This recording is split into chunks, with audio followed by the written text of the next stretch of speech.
আসসালামু আলাইকুম সবাইকে। একটা ভালো লাগতেছে যে আসলে তোমাদেরকে যে কথা দিয়েছি ওইটা শুরু করতে পারছি। আসলে এত অসুবিধা বা এত সমস্যা প্রবলেম ফেস করতেছি। এবছর অ্যাডমিশন টেস্টের ডেটগুলা যেরকম অনাকাঙ্ক্ষিতভাবে শুধু দিয়ে দিচ্ছে। আসলে যত ধরনের তোমাদের জন্য আমাদের গুছানো প্ল্যানিং ছিল, অনেক কিছুই আসলে বাধাগ্রস্ত হচ্ছে। কারণ হলো যে আমরা আসলে একটা চিন্তা করছিলাম যে মেডিকেলের আগে মানে ১২ তারিখ হলো মেডিকেল এক্সাম হবে, তারপর হলো যে ২০ তারিখ হবে ঢাকা ইউনিভার্সিটি এক্সাম, ২০ তারিখ ঢাকা ইউনিভার্সিটি এক্সাম, তারপরে মোটামুটি জানুয়ারির ১২ তারিখ বা ১৩ তারিখ অব্দি মনে হয় সকল এক্সামগুলো রান হবে।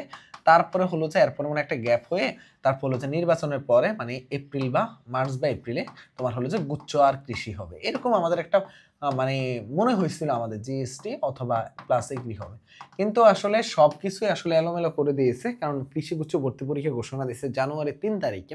তো তোমরা জানো যে আমাদের আসলে অ্যাডমিশন টেস্টে ৩-৪টা ব্যাচ খুবই পপুলার থাকে। আগে ৩টা ব্যাচ ছিল, এখন এই বছর হয়েছে ৪টা ব্যাচ পপুলার হবে। তো তার মধ্যে তোমার হলো যে আমাদের প্ল্যানিং সবকিছু গুছানো রাখছিলাম যাতে তোমাদের জন্য একটা ভালো সার্ভিস দিতে পারি।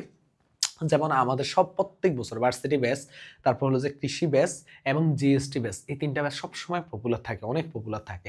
এই বছর আবার জাহাঙ্গীরনগর ডি এ তোমাদের জন্য আমরা একটা ফাইনাল রিভিশন ব্যাচ একটা মানে রিভিশন একটা কমপ্লিট করাবো আমরা। আসলে তোমরা জানো যে আসলে আমরা অনেক ফ্রি ক্লাস তোমাদেরকে প্রোভাইড করছিলাম জাহাঙ্গীরনগর ডিতে, কিন্তু তোমাদের রেসপন্স ভালো না। আসলে এই কারণে তোমাদের ভাইয়ারা এবং আমরা মিলে ডিসিশন নিয়েছি অ্যাটলিস্ট শেষ সময়টাতে যাতে তোমরা একটু ভালো সিরিয়াস। তো আমাদের এবার জাহাঙ্গীরনগর ডি এর একটা ব্যাচ আসতেছে, পেইড ব্যাচ। তো আমাদের সবসময় জনপ্রিয় এরকম কয়েকটা ব্যাচ থাকে। তো তার মধ্যে এই বছর ৪টা হয়েছে, আগে ৩টা হইতো। তো আমরা কৃষি হলো আমাদের সবচেয়ে বেশি আসলে জনপ্রিয় ছিল, বা আমাদের কি শিক্ষার্থীরা সবচেয়ে বেশি চিনে কৃষি ব্যাচের কারণে। কারণ হলো যে আমাদের কাছ থেকে সবচেয়ে বেশি সাফল্য আসে কৃষিতে, এবং আমাদের কাছে ২০২২, ২৩, ২৪ সালে সবচেয়ে বেশি শিক্ষার্থী কৃষির প্রস্তুতি নিত পেইড ব্যাচের মধ্যে। কোনো ব্যাচে ৬,০০০ প্লাসও শিক্ষার্থী আমাদের কাছে পেইড ব্যাচে প্রস্তুতি নিচ্ছে কৃষি ব্যাচের জন্য। তো এই যে এই ধারাটা, এই ধারাতে আমাদের কাছে সবসময় যেটা মনে হয়েছিল যে সেটা কি, সেটা হলো যে শিক্ষার্থীদেরকে একটা ভালো সাপোর্ট দেওয়া উচিত আমাদের কৃষিতে। তো ওই কৃষিটা আসলে পরীক্ষা একদম সামনে নিয়ে আসাতে আমরা একদম মানে অবস্থা এলোমেলো হয়ে গেছে, যার কারণে আমাদের কোর্সটাও কিন্তু এখন অনেক আগে নামাই দিতে হচ্ছে। ২-১ মধ্যে আমাদের কোর্সটা লঞ্চ হয়ে যাবে। আমাদের টিচার প্যানেল সবার সাথে আমাদের মিটিং চলতেছে, আমরা টিচার প্যানেল ফিক্সড করে আমরা খুব দ্রুত কোর্সটাও লঞ্চ করব। তো এরকম অবস্থায় আসলে মানে আমাদের জন্য খুব মানে কঠিন হয়ে গেছে আসলে সবকিছু মিলিয়ে। কিন্তু এখন কি আর করার, তো এই কারণে আর কি একটু দেরি হচ্ছিল। তো আশা করি যে এখন থেকে যেহেতু শুরু হচ্ছে, তবে তোমরা যারা আমাদেরকে বারবার মেসেজ দিচ্ছ, কল দিচ্ছ, তোমাদেরকে একটু সংক্ষেপে বলবো আমি যে তোমরা আমাকে কল দিচ্ছ ভালো কথা, কিন্তু আমরা ইনশাআল্লাহ খুব দ্রুতই কৃষির কোর্সটা লঞ্চ করব। তোমরা বারবার জানতে চাচ্ছ, হ্যাঁ এতজনে কল ধরলে তো আমি নিজেই অসুস্থ হয়ে পড়বো আসলে। তবে কৃষিতে আমাদের সবচেয়ে বড় যে বিষয়টা ছিল কি, আমরা প্রত্যেক বছর ডে বাই ডে আমাদের কাছে স্টুডেন্টদের সাফল্যের হারটা বাড়তেছিল। ২০০০ তোমার হলো যে আমাদের যখন জার্নি শুরু হয়েছিল ২০২১-২২ সেশন, ওই বছর আমাদের কাছে স্টুডেন্ট পড়ছিল তোমার প্রায় ৭০০-র কাছাকাছি। তারপরে দেখো ২০২২-২৩ সালে আমাদের কাছে স্টুডেন্ট পড়ছিল প্রায় তোমার হলো যে ১৮০০-র কাছাকাছি। ২০২৩-২৪ সালে আমাদের কাছে সবচেয়ে বেশি শিক্ষার্থী পড়ছিল। তখন আমাদের কাছে প্রায় ৬,০০০-এর উপরে স্টুডেন্ট আমাদের সাথে কানেক্ট মানে কোর্সে ছিল। তারপরে হলো যে তোমার হলো যে ২০২৪-২৫ আমাদের কাছে এই স্টুডেন্ট পড়ছিল সব মিলিয়ে ধরতে পারো তোমার হলো যে ১৮০০ থেকে ১৯০০ মানে ২,০০০-এর কাছাকাছি। এই ছিল আমাদের ২০০০ তোমার হলো যে ২০ থেকে তোমার হলো যে ২০২১ সাল, ২২ সাল, ২৩ সালে, এবং এগুলাতে আমাদের সাফল্যের হারও আলহামদুলিল্লাহ অনেক ডে বাই ডে বাড়তেছিল। তো এই বছরে ইনশাল্লাহ আমরা জানি যে আমাদের সবচেয়ে বেশি শিক্ষার্থীদের বান্ধব আমরা সাপোর্ট দিয়ে থাকি। এই বছর আমাদের কোর্সটা আসবে ইনশাল্লাহ, খুব দ্রুতই লঞ্চ হবে এবং এফোর্ডেবল প্রাইসে তোমাদের জন্য যত কমে সম্ভব হয় আমরা সব কিছু গুছিয়ে দিব, এবং তোমাদের জন্য আসলে একটা স্টুডেন্টের যা দরকার হয় আমরা সেগুলাই প্রোভাইড করবো এই ব্যাচটার মধ্যে। তো এইভাবে আমরা সাজানো হচ্ছে এবং খুব দ্রুতই আমরা লঞ্চ হবে। তবে এইটুকু নিশ্চিন্তে থাকো, আমরা কোর্স প্রাইসটা তোমাদের কথা চিন্তা করে ধরবো, এবং আমাদের প্ল্যানিংটা একটু ভিন্ন ধর্মী থাকবে, যে একদম মানে গতানুগতিক ধারার আমরা কৃষি ব্যাচ যে মানে একদম যে ক্লাস যে এগুলাতে না, কিন্তু তোমাদের যেভাবে উপকার হয় এমন কিছু নিয়ে আমাদের প্ল্যানিং হয়েছে। গতকাল আমাদের মিটিং হয়েছে প্রায় কয়েক ঘন্টা, তারপর আমরা ফাইনাল একটা ডিসিশনে আজকে আবার আবার রাতে মিটিং, এটার পরে আমরা ফাইনাল ডিসিশন দিয়ে আমরা খুব দ্রুত কৃষি ব্যাচটা অ্যানাউন্সমেন্ট করবো। আর জাহাঙ্গীরনগর ডি ইউনিটের ব্যাচটা তোমাদের রাকিব ভাই এবং আমি আজকে রাতের পরে আমরা ইনশাল্লাহ কৃষি ব্যাচটা লঞ্চ হওয়ার পরে 2-3 দিনের মাথায় আমরা জাহাঙ্গীরনগর ডি, তোমাদের যাদের মেডিকেল এক্সপিরিয়েন্স আছে বা যারা ভার্সিটি প্রস্তুতি, যারা কৃষির প্রস্তুতি নিবা তোমরা তো কৃষি ডেডিকেটেড ভাবে প্রস্তুতি নিবাই মাস্ট। আর যারা জাহাঙ্গীরনগর ডি নিবা, জাহাঙ্গীরনগর ডিও তোমাদেরকে আলাদা নেওয়ার সুযোগ থাকবে, ঠিক আছে? এই হলো ওভারঅল কথাবার্তা, ঠিক আছে? এই হলো, তাই আর আমাকে মেসেজ দিও না, কল দিও না ভাইয়ারা, একটু অপেক্ষা করো, জাস্ট 2-1 এর মধ্যে কোর্স লঞ্চ হবে। সব কিছু তোমাদের কথা চিন্তা করে, বিশেষ করে কৃষিতে যারা প্রস্তুতি নেয়, ফিজিক্স ম্যাথ একটা বড় সাপোর্ট থাকে। তোমরা তো আমার টপ 50 ফিজিক্স, টপ 50 ম্যাথ এখন ক্লাস করবে ইনশাল্লাহ। তো ইনশাল্লাহ তো ফিজিক্স ম্যাথের যত কিছু গুছানো দরকার আমার টিচার প্যানেল দেখলে তোমরা বুঝতে পারবা। আমাকে হয়তো এখানে দেখতে পাচ্ছ, বাট তোমরা কৃষির জন্য আমাদের নতুন টিচার প্যানেল হয়তোবা তৈরি হচ্ছে। তো ওইটা দিয়ে তোমাদেরকে হয়তো একটা ভালো সাপোর্ট আমরা দিতে পারবো। আমি তো থাকবোই, আমার পাশাপাশি তোমরা হয়তোবা ফিজিক্সও হয়তোবা আরেকটা নতুন মুখ দেখতে পারো এডটেকের। তো ইনশাল্লাহ আশা করি যে একটা ভালো সাপোর্ট আসবে তোমাদের। চলো আমরা শুরু করে দিই। প্রথম হলো যে আমরা কথা না বাড়িয়ে আমরা শুরু করি। প্রথম যেটা হলো তাপমাত্রা স্কেল, ঠিক আছে? আমাদের ফিজিক্সের প্রথম টপিকটার নাম কি? তাপমাত্রা স্কেল। তো তাপমাত্রা স্কেল মানে তোমরা এটা বুঝতেই পারো যে 3 ধরনের স্কেল আসবে, সেলসিয়াস, ফারেনহাইট এবং কেলভিন। তো এই মানে তাপমাত্রা যদি আমরা পরিমাপ করতে থাকি, এগুলোতে ম্যাক্সিমাম টাইমে পড়ে থাকে। এখন কথা হলো যে এগুলোকে আমি জাস্ট আমরা কি করব, আমরা একদম বেশি ডিটেলসে একদম বেসিকে যাব না, ঠিক আছে? জাস্ট আমরা এখান থেকে কি মনে রাখবো, আমরা এখান থেকে যেটা মনে রাখবো একটু খেয়াল করে দেখো। আচ্ছা এরকম, ওকে, একটু খেয়াল করে দেখো। আমরা এখান থেকে যেটা মনে রাখবো, এটা ধরলাম সেলসিয়াস স্কেল, এটা ধরলাম ফারেনহাইট স্কেল, আর এটা ধরলাম কেলভিন স্কেল, ঠিক আছে? তো এইখানের মধ্যে তোমার হলো যে সবসময় মনে রাখবা, সবসময় কি মনে রাখবা, এই জিনিসগুলা তোমার হলো যে আমি একদম ভালো মতো A to Z যেইভাবে পড়াবো সেভাবে তুমি শুধু পড়বা, তুমি শুধু নোট করবা, তোমার হাতে একদম গুছানো নোট থাকবে, তুমি যাতে পরীক্ষার আগ মুহূর্তে যে রিভিশন দিতে পারো। যারা আমাদের পেইড ব্যাচে আসো, ভার্সিটি ব্যাচ বা বলো কৃষি ব্যাচের সামনে যেটাতে ভর্তি হও না, জাহাঙ্গীরনগর ডি যেটাই ভর্তি হও না কেন, যেই ব্যাচে থাকো ওইখানে তো আমরা আমাদের মতো করে রিভিশন ম্যাটেরিয়াল সব কিছুই দিয়ে দিই। কিন্তু যারা এই ব্যাচগুলো, যারা ফ্রি কার্যক্রমগুলো কন্টিনিউ করতেছে আমাদের সাথে, এই জন্য আমি সবসময় বলি যে তোমাদেরকে আমাদের কি করবা বলো তো ভাইয়া, আমাদের এইখানের মধ্যে যা যা পড়ানো হয় সেগুলো নোট করবা, যাতে তুমি পরীক্ষার আগে রিভিশন দিতে পারো। ওকে, আমি একটু এই স্লাইড চলে যাই। দেখো তাপমাত্রা স্কেল থেকে আমি জাস্ট এই স্লাইডটা দিয়ে তোমাকে বুঝাই, তাহলে সময়টা বেঁচে যাবে, ঠিক আছে? দেখো এইখানের মধ্যে সেলসিয়াস স্কেল এবং তোমার হলো যে কি আছে ফারেনহাইট স্কেল, আর একটা আছে কি কেলভিন স্কেল। সবসময় মনে রাখবা এইখানের মধ্যে একটা থাকবে কি বরফ বিন্দু, আর একটা থাকবে কি বাষ্পবিন্দু। এটা হলো বরফ বিন্দু, এটা হলো না বাষ্পবিন্দু, ঠিক আছে? তো এখানের মধ্যে বরফ বিন্দু কত? সেলসিয়াস স্কেল থাকে 0 ডিগ্রি আর বাষ্পবিন্দু থাকে 100 ডিগ্রি। তারপর হচ্ছে ফারেনহাইট স্কেলে বরফ বিন্দু থাকে 32 ডিগ্রি আর ইয়া থাকে কত? 212 ডিগ্রি বাষ্পবিন্দু। সেম ভাবে ক্যালভিনে 273 আর এখানে থাকে বাষ্পবিন্দু হলো 373। এবার আসো ভাইয়া, আমরা একদম বেসিক একটা সূত্র জানি, থিটা মাইনাস বরফ বিন্দু ডিভাইডেড বাই বাষ্পবিন্দু মাইনাস বরফ বিন্দু, ঠিক আছে? তো থিটারটা কি মনে রাখবে যে সেলসিয়াস স্কেলে সি, ফারেনহাইট স্কেলে এফ আর ক্যালভিন স্কেলে কে। তাহলে এখানে কি হবে, থিটার জায়গায় সি বসবে, মাইনাস বরফ বিন্দু সেলসিয়াস স্কেলে কত ছিল? 0। আর এখানে বাষ্পবিন্দু কত ছিল? 100 মাইনাস বরফ বিন্দু ছিল 0। ঠিক তেমনি ফারেনহাইট স্কেলে এফ মাইনাস বরফ বিন্দু কত ছিল বলো তো ভাইয়া? 32। আর এখানে কি হলো? বাষ্পবিন্দু হলো 212 মাইনাস বরফ বিন্দু। বুঝতে পারছো বিষয়টা? এরপর দেখো ক্যালভিন স্কেলে কে মাইনাস বরফ বিন্দু কত হলো? 273। আর কি হবে? বাষ্পবিন্দু মাইনাস বরফ বিন্দু 373 মাইনাস 273। এটা করলে কি আসবে? এটা করলে তো এই যে থিটার মাইনাস বরফ বিন্দু ডিভাইডেড বাই বাষ্পবিন্দু মাইনাস বরফ বিন্দু এটা তো থাকবে, পাশাপাশি হবে কি C by 100 F minus 32 by 180 যদি বিয়োগ করো, আর কে মাইনাস 273 বাই 100 হবে, ঠিক আছে? এটা আসার পরে তুমি দেখো এখান থেকে পুরোটা থেকে এই তিনটা পার্ট থেকে পুরোটা থেকে 20 কমন যায়। 20 কমন গেলে কি থাকে?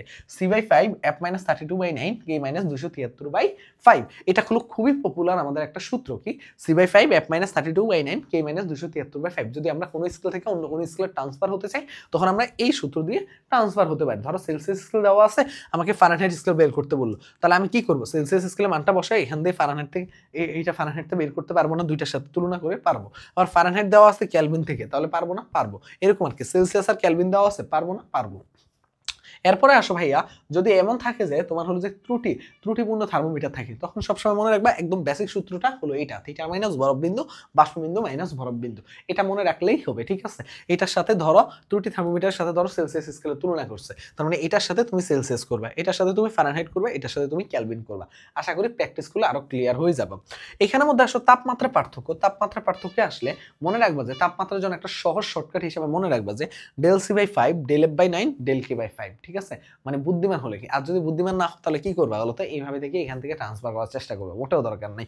জাস্ট কি করবা বলো তো ভাইয়া, মনে রাখবা যে তাপমাত্রা পার্থক্যের জন্য এটা করলে কিন্তু মানে তোমরা কিন্তু সবচেয়ে ভুল করো এমন এমন কিছু কাজে, বুঝতে পারছো? তা ওই ধরনের কিচ্ছু করতে জানো, হ্যাঁ যেভাবে বলি ওইটাই করো, ঠিক আছে। Del C by 5, del F by 9, del K by 5, ঠিক আছে। এটা মনে রাখবে যখন পার্থক্য বলবে, ধরো বললো যে সেলসিয়াস স্কেলে পার্থক্য হলো এত, বা এত বললো পার্থক্য, তাহলে ফারেনহাইট স্কেলে পার্থক্য কত, তখন এই সূত্রগুলো ইউজ করবে। পার্থক্যর কথা বললে ডিরেক্ট পার্থক্য ইউজ করবা, ঠিক আছে। তাহলে আশা করি যে তোমাদের জন্য ইজি হবে কাজটা করতে, ঠিক আছে। এবার চলো আমরা দেখি এই টপিক থেকে যা যা মুখে বললাম এগুলাই আমরা এখন এক এক করে দেখবো যে আসলে এখানের মধ্যে কি কি আছে, ঠিক আছে। তার মানে আমরা তাপমাত্রা স্কেল থেকে একদম বেসিক কি কি সূত্র জানলাম দেখো তো।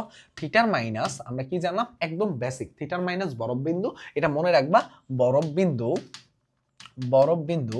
তারপর কি জানলা বলো তো, বরফ বাষ্পবিন্দু মাইনাস বরফ বিন্দু, বাষ্প বিন্দু মাইনাস বরফ বিন্দু,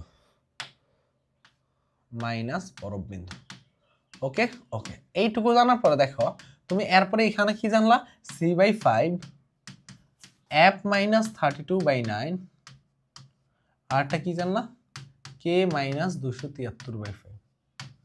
এই তো, এই হলো তোমার কিসের, দেখো এই হলো তোমার হলো যে কিসের বলো তো, এটা হলো তাপমাত্রা স্কেল, একদম কমন। আরেকটা জিনিস কি বললাম, যদি বলো তো তাপমাত্রার পার্থক্য বলা হয়, মানে পার্থক্যের কথা উল্লেখ থাকে, তখন আমরা কি করব বলো তো ভাইয়া, আমরা বলছিলাম আমি del C by 5 del F by 9 del K by 5, ঠিক আছে। এই যে দেখো ডিরেক্ট আমি বলছিলাম এই সূত্রটা ইউজ করবা, ঠিক আছে। চলো আমরা দেখি এবার এখান থেকে কি কি আছে। প্রথম বলছে কোন তাপমাত্রা সেলসিয়াস ও ফারেনহাইট উভয় স্কেলে একই সংখ্যা দিয়ে প্রকাশ করে। দেখো কত জায়গায় আসছে, অনেক জায়গায় আসে একটা কোশ্চেন, এগুলো হলো খুবই একটা পপুলার ম্যাথ, এবং অ্যান্সারটা মুখস্থ রাখবা, মানে তাহলে তোমার টাইমটা বেঁচে যাবে। বারবার প্র্যাকটিস করতে করতে একই প্রশ্ন হুবহু তুলে দিবে, একদম হুবহু চলে আসবে তোমার পরীক্ষার মধ্যে, ঠিক আছে। একই টাইপ প্রশ্ন তো, তাই হুবহু আসবে, ঠিক আছে। চলো আমরা দেখি কিভাবে কি করতে হয়। বলছে সেলসিয়াস ও ফারেনহাইট উভয় স্কেল, আমি ধরলাম যে সেলসিয়াস আর ফারেনহাইট উভয় স্কেলকে এক্স পরিমাণ ধরলাম। এক্স পরিমাণ ধরলে এখানে কি হবে বলো তো ভাইয়া, সি বাই 5 এফ মাইনাস 32/9, বাইরে নয়েজ আসে অনেক। দেখো সি এর মান কত, এক্স বাই 5 এফ মাইনাস 32/9, মানে এক্স মাইনাস 32/9, তাহলে এটা কি হচ্ছে 9x ইকুয়াল টু কি হচ্ছে বলো তো ভাইয়া, 9x ইকুয়াল টু কি হচ্ছে 5x মাইনাস কত হচ্ছে 160, তাহলে এখানে 4x ইকুয়াল টু কত হচ্ছে মাইনাস 160, আর x ইকুয়াল টু কত হচ্ছে মাইনাস 40 ডিগ্রি। তার মানে এটার অ্যান্সার কত, মাইনাস 40 ডিগ্রি। তার মানে কোন তাপমাত্রা সেলসিয়াস ও ফারেনহাইট উভয় স্কেলে কোন তাপমাত্রা এখন নির্দেশ করে বলতো ভাইয়া, মাইনাস 40 ডিগ্রিতে, ঠিক আছে। আশা করি বুঝতে পারছো, আশা করি বুঝতে পারছো। এই ম্যাথটা একদম ইজি প্রসেস। কি করবা বলো তো ভাইয়া, সবসময় মনে রাখবো যে সেলসিয়াস আর ফারেনহাইট একদম মাইনাস 40 ডিগ্রি, এটাই সবসময় পরীক্ষা আসে।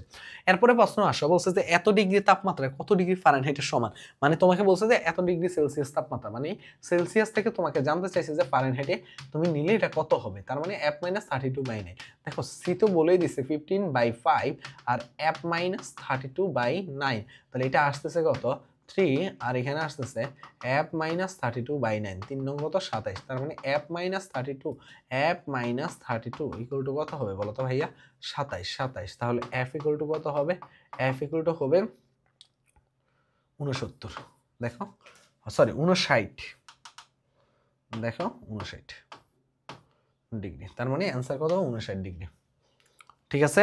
ওকে, এবার আসো ভাইয়া কি বলছে, দেখো ওই যে আমি বললাম না একটা ত্রুটিপূর্ণ থার্মোমিটারের কথা বলা থাকলে, ধরো ত্রুটিপূর্ণ থার্মোমিটারের বরফ বিন্দু, দেখো ত্রুটিপূর্ণ থার্মোমিটার বলে আমরা কি জানি, থিটার মাইনাস বরফ বিন্দু, বরফ বিন্দুর মান কত দেওয়া আছে 5 ডিগ্রি।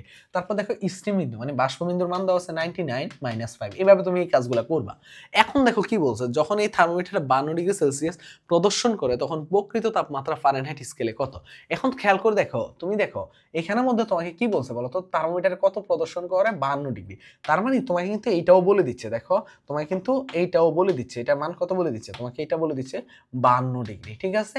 তার মানে এখানে কি বলছে, প্রকৃত তাপমাত্রা ফারেনহাইট স্কেলে, তুমি ফারেনহাইট স্কেলে কি জানো বলো তো ভাইয়া, এফ মাইনাস 32/180, তাই কিনা বলো তো ভাইয়া। এই যে আমি বলছিলাম যে এইখানের মধ্যে তুমি ডিরেক্ট এই সূত্রটার সাথে কি করবা বলো তো, তুলনা করবা, যাতে তোমার জন্য কি করতে হয়, অনেকে কি করে f-32/9 এর সাথে তুলনা করে, এইটা না, সূত্রটা কোনটা, বেসিক সূত্রটা এইটা, তার মানে এইটার সাথে তুলনা করবা, c/100 f-32/180 k-273/100, এটার সাথে তোমরা তুলনা করবে। এটার সাথে তুলনা করলে কি হবে দেখো তো, এটার সাথে তুলনা করলে তোমার এখানের মধ্যে একদম ডিরেক্ট এখন কি হবে, f-32/100 এখানে কত হচ্ছে, এখানে হচ্ছে তোমার 47 আর এখানে হচ্ছে কত 94, তাই কিনা বলো তো ভাইয়া? হ্যাঁ। আর এখানে হচ্ছে f-32/180 আর এখানে আসতেছে কত হাফ, আর একটা হলো f-32/180, তার মানে এখানে হচ্ছে কত, এখানে হচ্ছে 2f - 64 = 180, তার মানে 2f = কত হচ্ছে বলো তো ভাইয়া, এখানে হচ্ছে 180 240 244 244 আর f = কত হচ্ছে 122, 122 হলো কারেক্ট অ্যান্সার ফারেনহাইট। আশা করি বুঝতে পারছো। জাস্ট যেইভাবে আর কি বেসিক জিনিসটা দেওয়া থাকে জাস্ট ওইভাবে কি করবে, ট্রান্সফার করে দিবে, তাহলেই হবে। এবার দেখো এটা আসছে রাজশাহী ইউনিভার্সিটিতে, জাস্ট আসছে দেখো একটা ত্রুটিপূর্ণ থার্মোমিটার, একই রকম প্রশ্ন, জাস্ট দেখো কি বলছে, বলছে যে চাপে বরফ, দেখো ত্রুটিপূর্ণ থার্মোমিটারে এত হয়, বাষ্পে এত হয়, আর উক্ত থার্মোমিটার এত ডিগ্রি পার্ট দেখায়, তার মানে 40 - 1, উক্ত থার্মোমিটার এত পার্ট দেখাইছে, বরফ বিন্দু এত, বাষ্পবিন্দু 98 - 1, আর কোন স্কেলে যাইতে বলছে, দেখো পার্ট দিলে প্রকৃত তাপমাত্রা কত, সব কোন স্কেলে আছে, সেলসিয়াস, তার মানে c/100 এ যাও, c/100 এ যাও মানে কি বলতো ভাইয়া, 39/97 আর c/100, এই তো। এরপরে বাকিটা 97c = কত হবে বলো তো ভাইয়া, 3900, তাহলে c = কত হবে 3900 বাই 97। এখন বলো তো ভাইয়া, এটা যদি তোমার 100 হইতো, তার মানে এটা যদি 100 হইতো তাহলে কার সমান হইতো বলো তো ভাইয়া, প্রায় 39-এর কাছাকাছি না? আর যদি এটা যেহেতু এটা ছোট, তার মানে কি হয় বলো তো ভাইয়া, আর একটু বড় মান হবে না, তার মানে 40-এর আশেপাশে, মানে এরকম হলো অ্যান্সার। এইভাবে মুখে মুখে হিসাব করবা, যেই টাইমে দিছে ওই টাইমে ক্যালকুলেটর ছিল, বুঝতে পারছো? তার জন্য তোমরা কি করবা, জাস্ট চিন্তা করে দেখো, 100 হলো এটা বড় মান, বড় মান দিয়ে ভাগ করলে ছোট আসবে, মানে 100 দিয়ে ভাগ করলে 39-কে ভাগ করলে কি হবে, একটু মানটা ছোট হয়ে যাবে, বড় মান দিয়ে ভাগ করতেছো। যদি আরেকটু ছোট মান দিয়ে ভাগ করো তাহলে মানটা আরেকটু বড় হবে, তার মানে বড় মান দিয়ে ভাগ করার পরে 39 আসতেছে, তার মানে ছোট মান দিয়ে ভাগ করলে 39 একটু বেশি হবে, সেটা কত 40, তার বলে 48-এ যাবে না, এত দূর যাবে না। ওকে, এবার আসো ভাইয়া নেক্সট, তাপমাত্রা স্কেলের সম্পর্ক কোনটা? সম্পর্ক হলো এই যে দেখো c/5 f-32/9 k-273/5, ঠিক আছে? জাস্ট এটা মনে রাখলেই হবে, এটা একদম ইজি একটা জিনিস, কিন্তু পরীক্ষায় অনেক আসে এগুলা, বুঝতে পারছো? এগুলা খুবই কমন টপিক, বাট পরীক্ষায় অনেক আসে। ওকে, এরপর আসো যে কোশ্চেনটা আছে, সেলসিয়াস স্কেলে তাপমাত্রার পরিবর্তন, বলছিলাম যে তাপমাত্রা এরকম পরিবর্তন বা তাপমাত্রার পার্থক্য বললে কোন সূত্রটা ইউজ করবা যে del c/5 del f/9 আর কি বলছিলাম বলতো, del k/5, তাহলে এখানে কোনটা ইউজ করবা? দেখো তাপমাত্রার পরিবর্তন 35 ডিগ্রি সেলসিয়াস হলো ফারেনহাইট স্কেলে, তার মানে তোমাকে এইটুকু ইউজ করতে বলতেছে, 35 আর কি 5 আর del f/9, তাহলে এখানে কত আসতেছে 7 আর del f/9, আর তাহলে del f = কত আসতেছে 63, বুঝতে পারছো? ওকে ওকে ওকে, এরপরে আসো ভাইয়া, এবার আসো আমরা তাপ দ্বারা কৃত কাজ করব। ওকে, তার মানে একটা টপিক আমরা মোটামুটি A to Z ক্লিয়ার হয়ে গেলাম। এবার আসো আমাদের টপিক 2 হলো কি, তাপ দ্বারা কৃত কাজ। এটা অনেক ইজি টপিক, বাট তোমাদের একটু বুঝতে হবে, কিছু জিনিস একটু ভালো মতো ক্লিয়ার থাকতে হবে, তাহলেই হবে, ঠিক আছে? এখানের মধ্যে যে জিনিসটা ক্লিয়ার থাকতে হবে, আমাদের একদম আমরা কি করব, আমরা একটা সূত্র সবাই জানি, কি সূত্রটা জানো দেখো তো ভাইয়া, dq = du প্লাস কি জানি ডিডাব্লিউ, তাই কিনা বলো তো ভাইয়া? তাই জানি, কিন্তু এই সূত্রটা বিভিন্ন সমস্যা প্রক্রিয়া একরকম হয়, তারপর তোমার হচ্ছে সময় আয়তন প্রক্রিয়া একরকম হয়, রুদ্ধতাপীয় প্রক্রিয়া একরকম হয়, সমচাপীয় প্রক্রিয়া একরকম হয়। তো এই টপিকটা কি করতে হবে বলো তো ভাইয়া, আমাকে সবগুলো জিনিস নিয়ে মানে ভালো মতো আইডিয়া থাকতে হবে। এখন দেখো যদি ভাইয়া, যদি খেয়াল করে দেখো, যদি সমষ্ণ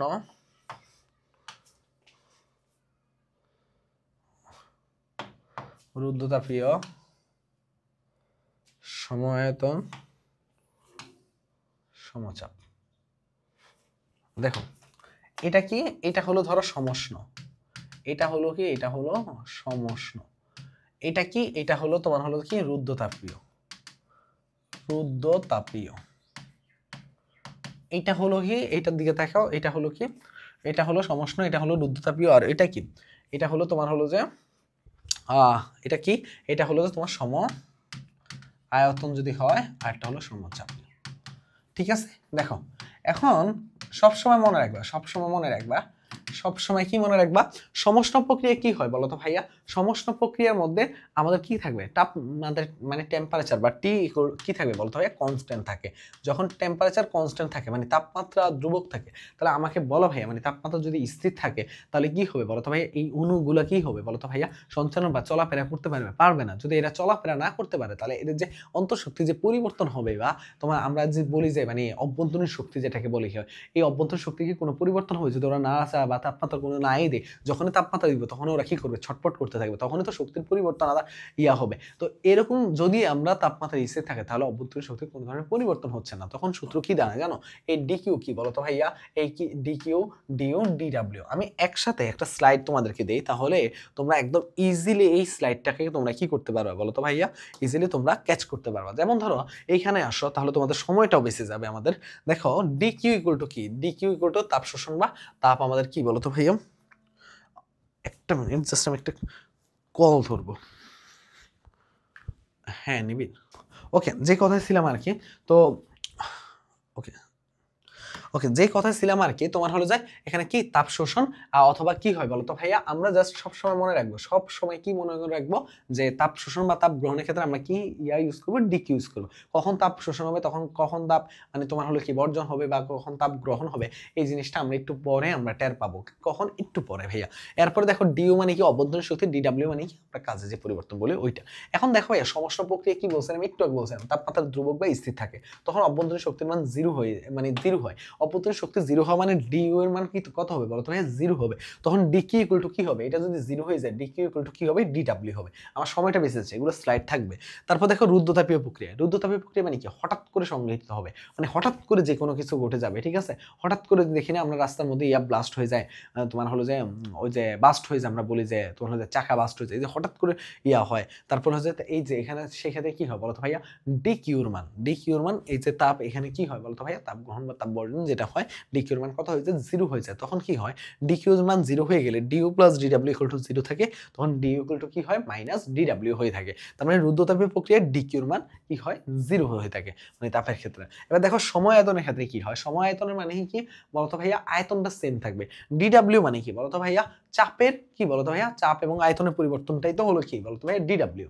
তাহলে চাপ এবং আয়তন যদি হয় এই যে ডিভি, আয়তনের পরিবর্তন কি V two minus V one লেখা যায়। যেহেতু কি হয় সম আয়তন বলছে, আয়তন দুইটা সমান, তার মানে V two equal to V one লেখা যায়। তার মানে তুমি ভি টু থেকে ভি টু বাদ দিলে কত হবে? জিরো হয়ে যাবে। তার মানে পি ইন্টু জিরো মানে জিরো। তার মানে তোমার দেখো সমায়তনের ক্ষেত্রে ডিডাব্লিউর মানটা জিরো হয়ে যাচ্ছে, তখন কি হয়? ডিকিউ ইকুয়াল টু ডিউ থাকে। আর সমচাপের ক্ষেত্রে কোনো পরিবর্তন নাই, d Q equal to d U plus d W থাকে।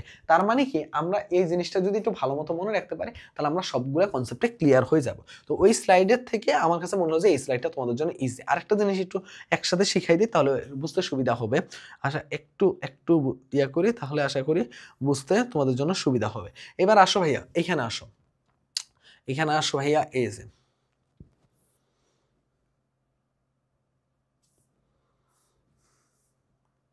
কোথায়? এই যে এবার দেখো ভাইয়া, তার মানে আমরা সমষ্ণ প্রক্রিয়া কি পাইছি বলতো ভাইয়া? সমষ্ণ প্রক্রিয়া আমরা কি পাইছি দেখো তো? সমষ্ণ প্রক্রিয়া আমরা পাইছি ডিকিউ ইকুয়াল টু ডিডাব্লিউ। আমরা রুদ্ধতাপীয় প্রক্রিয়া কি পাইছি বলতো ভাইয়া? D U equal to minus d W, ঠিক আছে ভাইয়া? আর আমরা সময়আয়তন প্রক্রিয়া কি পাইছি বলতো ভাইয়া?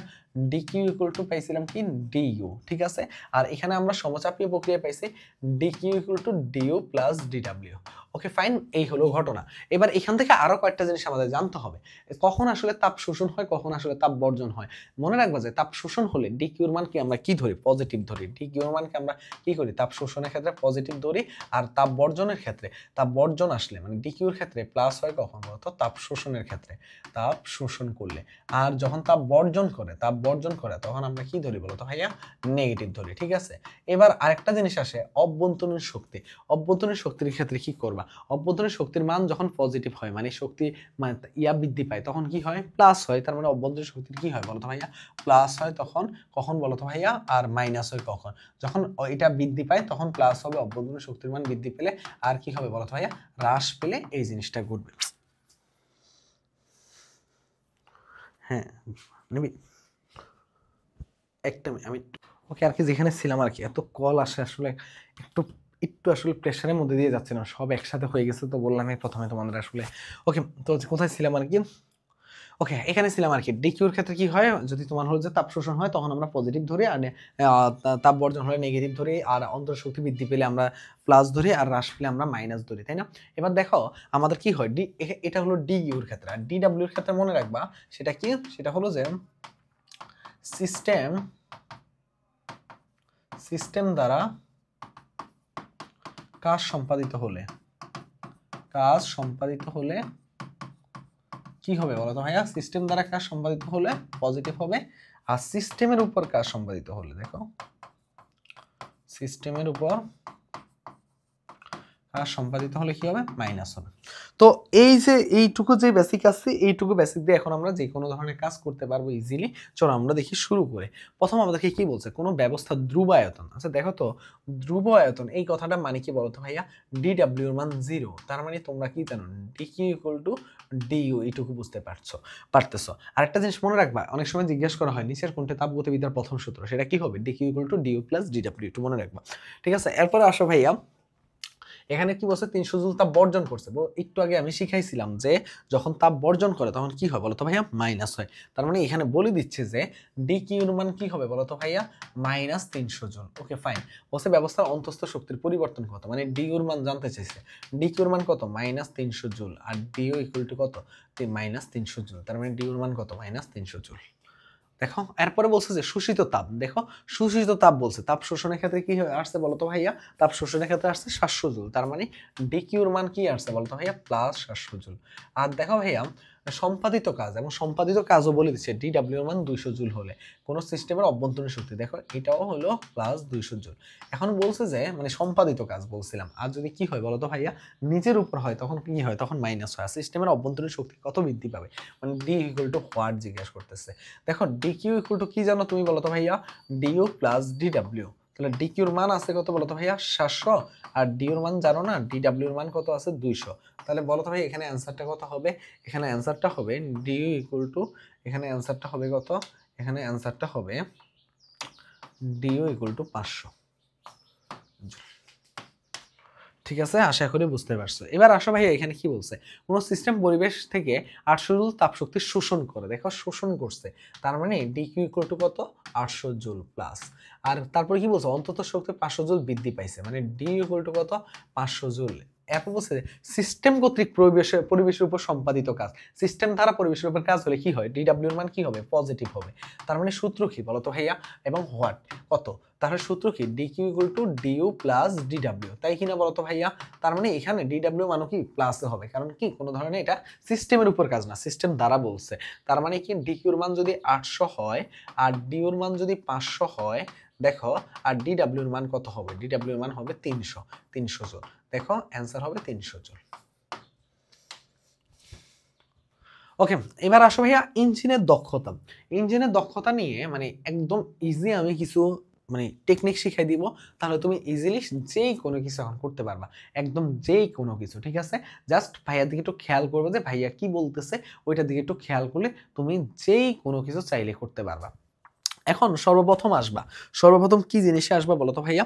এখানের মধ্যে আমি সুন্দর করে এইটার জন্য সুন্দর করে একটা স্লাইড আছে, তোমরা চাইলে ওই স্লাইডটা দেখলে, এই যে এখানের মধ্যে এই স্লাইডটা আছে, কোনটার কি মানে ইঞ্জিনের দক্ষতার ক্ষেত্রে কোনটা T1 দ্বারা কি বোঝায়, T2 দ্বারা কি বোঝায়। আমার হাতের লেখা খারাপ, তাও আমি লিখে রাখছিলাম Q1 দ্বারা কি বোঝায়, Q2 দ্বারা কি বোঝায়। বাট এত কিছু Q1 Q2 T1 T2 এগুলা মনে রাখা আমাদের সময় নাই। আমরা কি করবো জানো? আমরা জাস্ট আসো দেখো কোথায় গেছিলাম, এই যে আসো, আমরা এখান থেকে দুইটা জিনিস মনে রাখবো। এটা equal to 1 minus T2 by T1, 1 minus T2 by T1। আরেকটা জিনিস মনে রাখবো, এটা equal to 1 minus Q2 by Q1, Q2 by Q1। এই দুইটা জিনিস। এখন এখান থেকে যেটা মনে রাখবা সব সময়, Q1 অলওয়েজ গ্রেটার দেন কি হবে? Q2 চাইতে বড় হবে, T1 অলওয়েজ T2 এর চাইতে বড় হবে। এই জিনিসটাই না তোমাকে যেই কোনো ম্যাথ করতে হেল্প করবে। মানে সব সময় মনে রাখবা, যেই মানটাই বড় পাবা সেটাকে কি ধরবা? Q1 ধরবা, যেই মানটাই বড় পাবা সেটাকে T1 ধরবা। মানে এখানেই হিসাব নিকাশ শেষ। ঠিক আছে ভাইয়া, এবার কোনটাকে কি বলছে, কোন মানে বাংলা ব্যাখ্যা দেখে কিভাবে ধরবো, এত কিছু আমাদের দেখার সময় নেই। এটা মনে রাখা মানে সবকিছু হয়ে যাবে। আরেকটা জিনিস মনে রাখবা, কার্নো ইঞ্জিনের ক্ষেত্রে দেখো কত ইজি করে দিচ্ছি। কার্নো ইঞ্জিনের ক্ষেত্রে কি মনে রাখবা, কার্নো ইঞ্জিনের ক্ষেত্রে মনে রাখবা Q1/Q2 equal to T1/T2। Same concept, Q1 আর T1 অলওয়েজ কি হবে, বড় হবে Q2 এবং T2 চাই।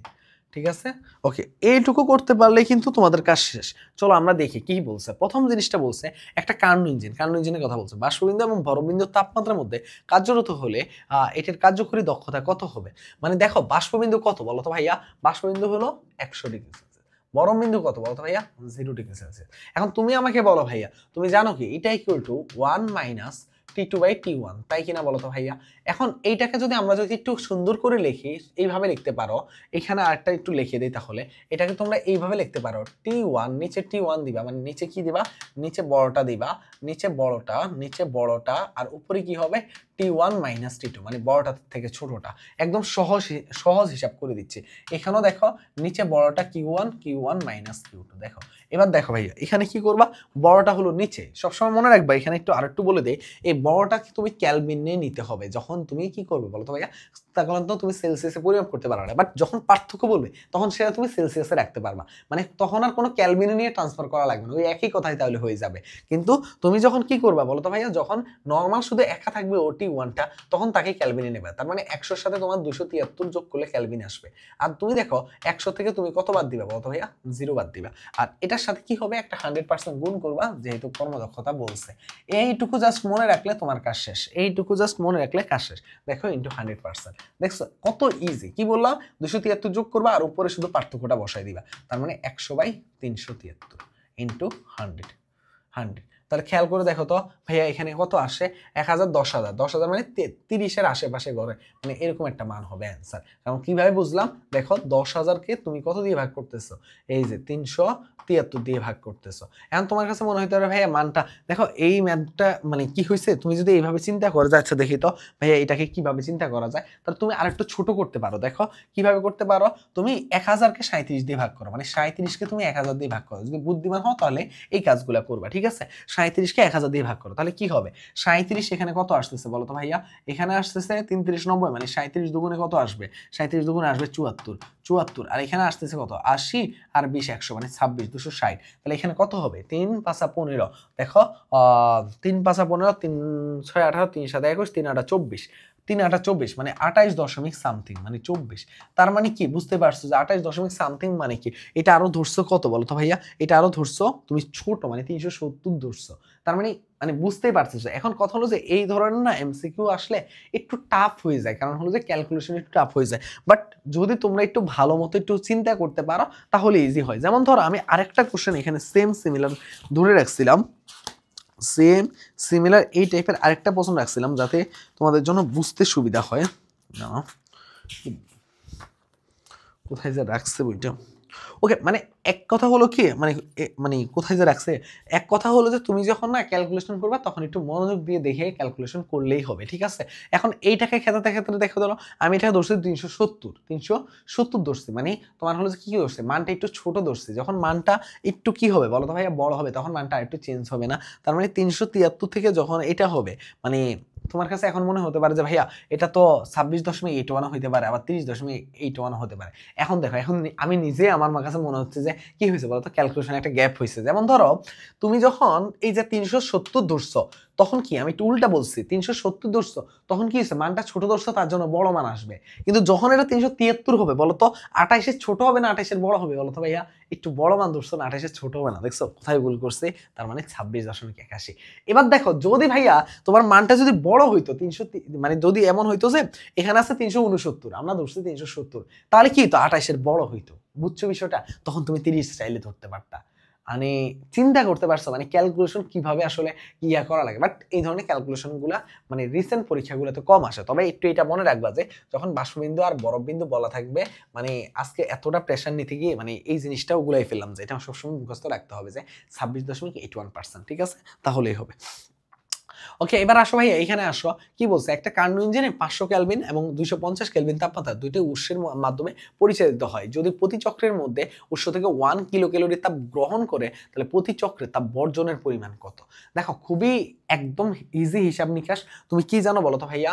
Q1/Q2 ইকুয়াল টু T1/T2, তাই কিনা বলো তো ভাইয়া? এখন খেয়াল করে দেখো কার্নো ইঞ্জিনে কি বলছে বলো তো ভাইয়া? 500 কেলভিন তাপমাত্রা বলছে। 500 কেলভিন তাপমাত্রা এবং 250 কেলভিন তাপমাত্রার দুইটি উৎসের মাধ্যমে একটা, হ্যাঁ নিবিড়, আমি একটা মিনিট পর তোমাকে কল দিই জাস্ট। ওকে, আর কি যেখানে ছিলাম আসলে একটা কাজ দিছিলাম তো, যার কারণে আমাকে বারবার ধরা লাগতোই, কারণ হলো যে মানে ওইটার আপডেটটা আমাকেই দেওয়া লাগতো, ও বারবার এই কারণেই ইয়া করতেছিল। ওকে আসো, তো যেটা কথা ছিল আর কি, দেখো এখানের মধ্যে T1টার মান কত দেখো তো ভাইয়া? হ্যাঁ, T1টার মান কত? 500 কেলভিন। তারপরে কি বলছে কোশ্চেনে দেখো তো, তারপরে কি বলছে কোশ্চেনে? বলছে যে 250 কেলভিন তাপমাত্রা, T2 হলো অবশ্যই 250 কেলভিন হবে, ঠিক না বলো তো ভাইয়া? এরকম। এবং বলছে যদি ইঞ্জিন প্রতি চক্রে উৎস থেকে, দেখো উৎস থেকে এত 1 কিলো ক্যালোরি তাপ গ্রহণ করে, তার মানে এটা কি করছে? প্রথমে করছে, তার মানে Q1 এর মান কত বলো তো ভাইয়া? Q1 এর মান 1 কিলো ক্যালোরি। এখন অনেক বা 1000 ক্যালোরি। এখন অনেকে বলতে পারো ভাইয়া আপনি তো বলছিলেন যে যেটা বড় সেটা কি ধরবো? Q1 ধরবো বা T1 ধরবো। এখন Q2 তো আমি জানি না বড় হবে না ছোট হবে। আচ্ছা দেখো তো ভাইয়া, কার্নো ইঞ্জিনে প্রথমে কি হয়েছে? 500 কেলভিন হয়েছে। এখানে কি হয়েছে? ইঞ্জিনটা প্রতি চক্রে উৎস থেকে কত হয়েছে? 1 কিলো ক্যালোরি হয়েছে। আর এখানে কি হয়েছে? তাপমাত্রা কি হয়েছে? 250 হয়েছে। আর প্রতি চক্রে তাপ বর্জনের পরিমাণ জানতে চাইছে। এবার তুমি আমাকে বলো ভাই, এটা যদি T1 হয়, এটা T2, আর এটা যদি প্রথমে হচ্ছে, তার মানে কি বলো তো? উৎস থেকে এটা প্রথমে হয়েছে দেখে, তার মানে কি Q1 Q2। এখন বলতে পারো যে ভাই প্রথম দ্বিতীয় মানে কি? মনে রাখবা যে যেহেতু এই মানটাও বড়, তার মানে এই মানটা হবে বড়, যেহেতু এই মানটা ছোট, তার মানে এই মানটা হবে ছোট। এইটুকু বুঝছো? আর যদি সহজ ভাষায় বলতে যাই তাহলে তাপ উৎস, আর যদি তুমি বলো হয় যে তাপ বর্জন, এইটুকু দিকেও তুমি বুঝতে পারবে যে তাপ উৎসের ক্ষেত্রে কি হবে বলো তো ভাইয়া? Q1টা নিবা, আর তাপ বর্জনের ক্ষেত্রে Q2টা নিবা। ওকে, এইটা মানে জাস্ট তুমি দেখে বলতে পারবা, তুমি তাপ উৎস তাপ বর্জন নিয়েও চিন্তা করা লাগবে না। তার মানে Q1 এর মান কত হয়েছে? 1000 ক্যালোরি, আর Q2 তো আছে, আর T1 এর মান কত বলো তো ভাইয়া? 500 আর 250।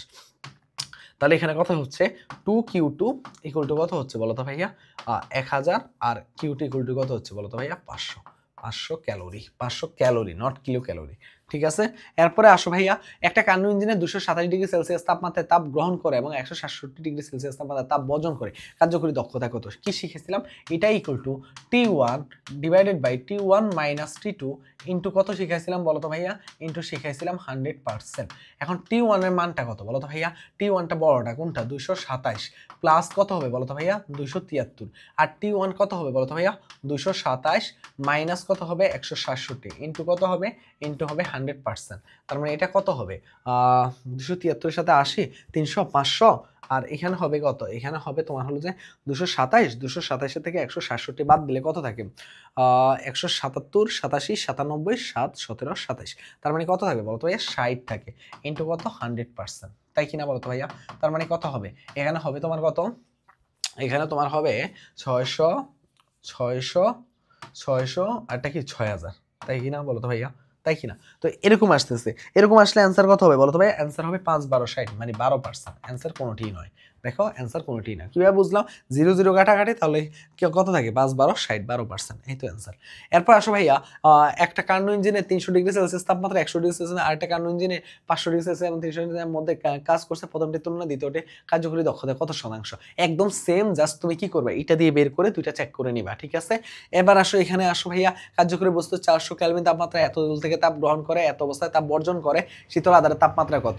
ওই যে তোমার একটাই সূত্র, কি শিখাইছিলাম বলতো ভাইয়া? Q1 Q2 equal to T1 T2। ওই সেম সূত্র দিয়ে ম্যাথটা করে ফেলবা, ঠিক আছে ভাইয়া? দেখো একই জিনিস বারবার আমরা টাইম নষ্ট করতেছি না, এই যে এখানে দেওয়া আছে সব কিছুতে দেওয়া আছে, জাস্ট তুমি এটা দিয়ে করে ফেলবা।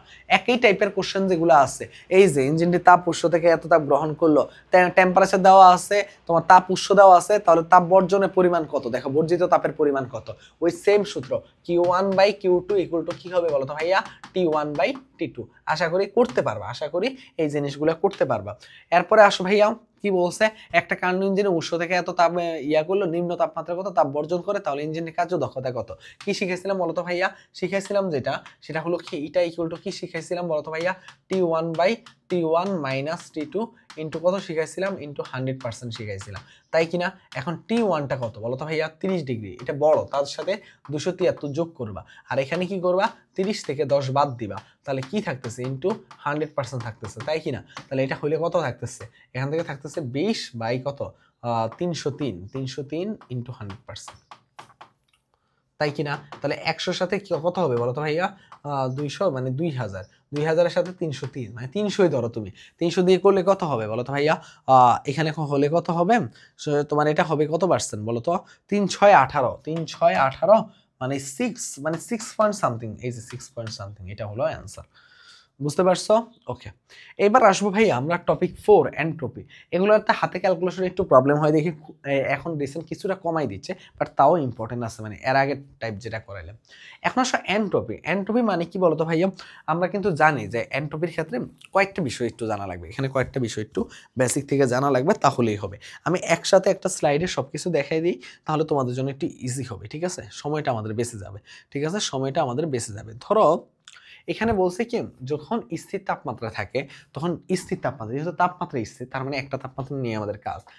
সেক্ষেত্রে আমরা কি করব? আমরা এখানে দেখো স্থির তাপমাত্রার ক্ষেত্রে তোমার হচ্ছে ডিএস ইকুয়াল টু কি বলতে পারি? ডি কিউ বাই টি, ঠিক আছে? ডি কিউ বাই টি মানে তাপমাত্রার সময় মানে কি পরিমাণ তাপমাত্রা মানে ইয়া হলে তোমার হচ্ছে তাপের কি পরিমাণ পরিবর্তন হয়, ওইটাকে আমরা কি বলতে পারি বলো? তবে এন্ট্রপি বলতে পারি। আরও এই ইয়া করলে ভাঙালে কি হবে? M L F by T, আর ইকুয়াল টু কি হবে? M L V by T. এখন এলএফটা মানে কি বলতো? বরফ থেকে পানিতে রূপান্তর হতে কি পরিমাণ কি হয় বলতো ভাইয়া? ইয়া মান আমরা এগুলো নিয়ে আলাদা করে দেখবো, এলএফ এর মান কত হয়, এলবির মান কত, এগুলো দেখবো। আর এলবি দিয়ে কি হয়? পানি থেকে বাষ্পে রূপান্তর হওয়ার জন্য, ঠিক আছে? এখন ডিএস ইকুয়াল টু আরেকটা সূত্র লাগছে এমএস লন টি2 বাই টি1। মানে এখানে হলো কি, তোমার টি1 থেকে তাপমাত্রা যখন টি2 তে পরিবর্তন হয়, মানে পরিবর্তিত তাপমাত্রার ক্ষেত্রে আমাদের কি হবে বলো তো ভাইয়া? পরিবর্তিত তাপমাত্রার ক্ষেত্রে আমাদের ডিএস ইকুয়াল টু কি হবে? এমএস লন টি2 বাই টি1। যখন আমাদের পরিবর্তিত তাপমাত্রা দেখবো আমরা, তখন এই সূত্রটা ইউজ করব। আর যখন আমাদের স্থির তাপমাত্রা দেখবো একটা তাপমাত্রা, তখন ডিকিউ বাই টি অথবা এমএলএফ বাই টি বা এমএলবি বাই টি, ঠিক আছে ভাইয়া? ঠিক আছে, আচ্ছা এইটুকু জিনিস একটু মনে রাখবা। আরেকটা জিনিস হলো আমাদের কি হয় বলতো ভাইয়া? আমরা একটু মনে রাখবো যে বরফের ক্ষেত্রে আর পানির ক্ষেত্রে আমাদের আপেক্ষিক সূত্রতাপটা কত হবে? 2100 মোল পার কেলভিন, আর এখানে হবে 4200। ওকে, এইটুকু আমরা একটু মনে রাখবো, এইটুকু মনে রাখলেই হবে। এখন আমি আগেও আবারও বলতেছি, বরফ থেকে পানিতে যখন রূপান্তর করবা তখন কি হবে? তখন এটা এমএলএফ বাই টি ইউজ করবা, আর যখন বলবে পানি থেকে বাষ্পে রূপান্তর করবো তখন এমএলবি বাই টি ইউজ করবা।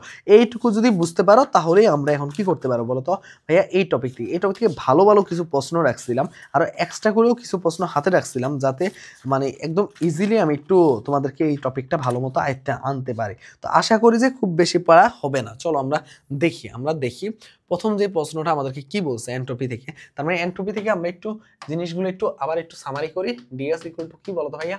DQ by T. আরেকটা কি বলছিলাম? এমএলএফ বাই টি, যখন বরফ থেকে পানিতে রূপান্তর হবে। আর একটা কি শিখছিলাম? এমএলবি বাই টি, যখন পানি থেকে বাষ্পে হবে।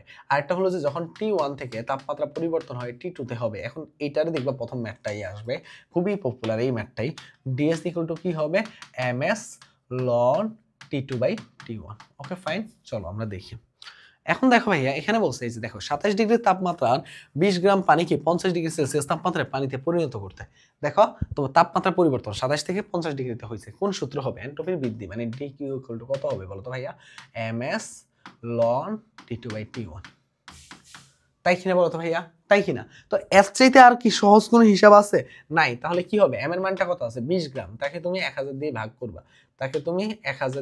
করবা, 1000 ইন্টু এস এর মান কত আছে? যেহেতু কি বলছে পানিতে এস এর মান কত একটু আগে শিখাইছিলাম, 4200 লন টি2 এর মান কত বলো তো ভাইয়া?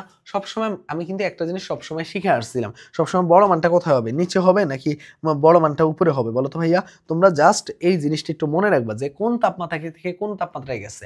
27 ডিগ্রি সেলসিয়াস তাপমাত্রায় গেছে, মানে টি1 থেকে টি2 তে গেছে, তার মানে টি1 এর মান কত? 27, আর টি2 তে গেছে সেটা কত? 50 ডিগ্রি। তার মানে টি2 এর মান 50 প্লাস কি হবে বলো তো ভাইয়া?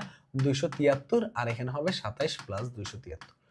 এখন কথা হলো যে এই ম্যাথগুলো না অনেক আগে, তাই এদের ক্যালকুলেশন, লনের ক্যালকুলেশনটা তুমি চাইলেও মুখে মুখে বের করতে পারবা না। কিন্তু এই ম্যাথগুলো এখন আসলে রিটেনে আসবে, এখন আসলে কোথায় আসবে? রিটেনে আসবে। তো আশা করি যে রিটেনে আসলে এখন তো এইভাবে করে রেখে দিতে পারবা। আর যদি এমসিকিউতে আসে তাহলে লন ওই যে পরিচিত মান, আমি হাতে ক্যালকুলেশন ক্লাস নিছি, লন 1 থেকে 10 কিভাবে বের করতে হয়, লন 12 কিভাবে বের করতে হয়, এরকম মানের মধ্যে ভেঙে এরকম মানের আশেপাশে আসবে। ঠিক আছে ভাইয়া? আরও যদি তুমি যদি এটা মানে করতে চাও, এটা কিন্তু করতে অনেকটাই টাইম লাগবে। ধরো 20/1000 ইন্টু 4200, যেমন ধরো হাতে ক্যালকুলেশন করতে গেলে লন এখানে 273 এর সাথে 50 যোগ করলে কত হবে বলো তো ভাইয়া? 273 এর সাথে 50 যোগ করলে হবে কত? 7 5 12 মানে 313। আর এখানে কত হবে? 80 300। তাই কিনা বলো তো ভাইয়া? তাই কিনা? হ্যাঁ তাই কিনা? সরি 223, এই যে 300। এখন দেখো ভাইয়া এই যে 300 আর 323 এর মাঝখানে মান কত বলো তো ভাইয়া? মানে লন 1 এর কাছাকাছি, মানে 1 পয়েন্ট সামথিং। মানে লন 1 আর লন 2 এর মধ্যে পার্থক্য কত জানো? লন 1 এর মান হইছে, তুমি এখানে বুঝতেই পারতেছো যে তুমি 1 পয়েন্ট সামথিং আসবে লন, ঠিক আছে? ধরলাম 1.5 বা 1.6 আসলো, এরকম আসলো। তাহলে লন 1 এর মান কত? 0। আর লন 2 এর মান কত বলো তো ভাইয়া? 0.3। ঠিক আছে? এই যে দেখো 0.3 এর মধ্যে গ্যাপ, তো তুমি ধরলাম এই মানটাকে তুমি ধরলা 0.1, এই পুরো মানটাকে তুমি ধরলে কত? 0.1, মানে 20/1000 ইন্টু 4200 ইন্টু 0.1। ঠিক আছে? 0.1 করলে কি কি আসবে দেখো, এই যে এই শূন্য এই শূন্য এই শূন্য এই শূন্য এই শূন্য এই শূন্য কাটাকাটি। ঠিক আছে ভাইয়া? তাহলে কি আসতেছে বলো তো ভাইয়া? এখানে থাকতেছে কি? এটা তো নিচে পুরাটাই নাই হয়ে গেছে 1000টা। তাহলে এখানে থাকতেছে কি? এখানে থাকতেছে 2 ইন্টু 42 ইন্টু 0.1। তাহলে 2 ইন্টু 42 মানে কত হবে? 4.2। 2 ইন্টু 4.2, 4.2 মানে 8.4 এর আশেপাশে। এখন এরকম তো মানে নাই আমাদের, এরকম তো মানে নাই। দেখো এটা হলো যে 6.2 এর। এখন কথা হলো যে দেখো একটু পার্থক্যের কারণে মানটা কতটা চেঞ্জ হয়ে গেছে, একটা আসছে 6.2, একটা আসছে 8.4। যেহেতু মানের মধ্যে এগুলোর মধ্যে কাছাকাছি এইটাই, তার জন্য আমি বলতে পারি এইটা অ্যান্সার। বাট এইভাবে হলে যদি আরো কাছাকাছি দিত তাহলে কিন্তু আটকে যেতাম, তার জন্য হাতে ক্যালকুলেশনে এইভাবে ডিরেক্ট দেয় না। ঠিক আছে? আশা করি বুঝতে পারছো। এবার আসো ভাইয়া কি বলছে, 10 ডিগ্রি সেলসিয়াস তাপমাত্রা 5 কেজি পানিকে 100 ডিগ্রি সেলসিয়াস তাপমাত্রা উন্নীত করতে একই এন্ট্রপির পরিবর্তন। সবসময় মনে রাখবা এন্ট্রপির পরিবর্তন বললেই কিন্তু তুমি এই সূত্রটা ইউজ করবে। এন্ট্রপির পরিবর্তন মানে কি দেয় বলো তো ভাইয়া? T1 থেকে T2 তে যাবে। ঠিক আছে?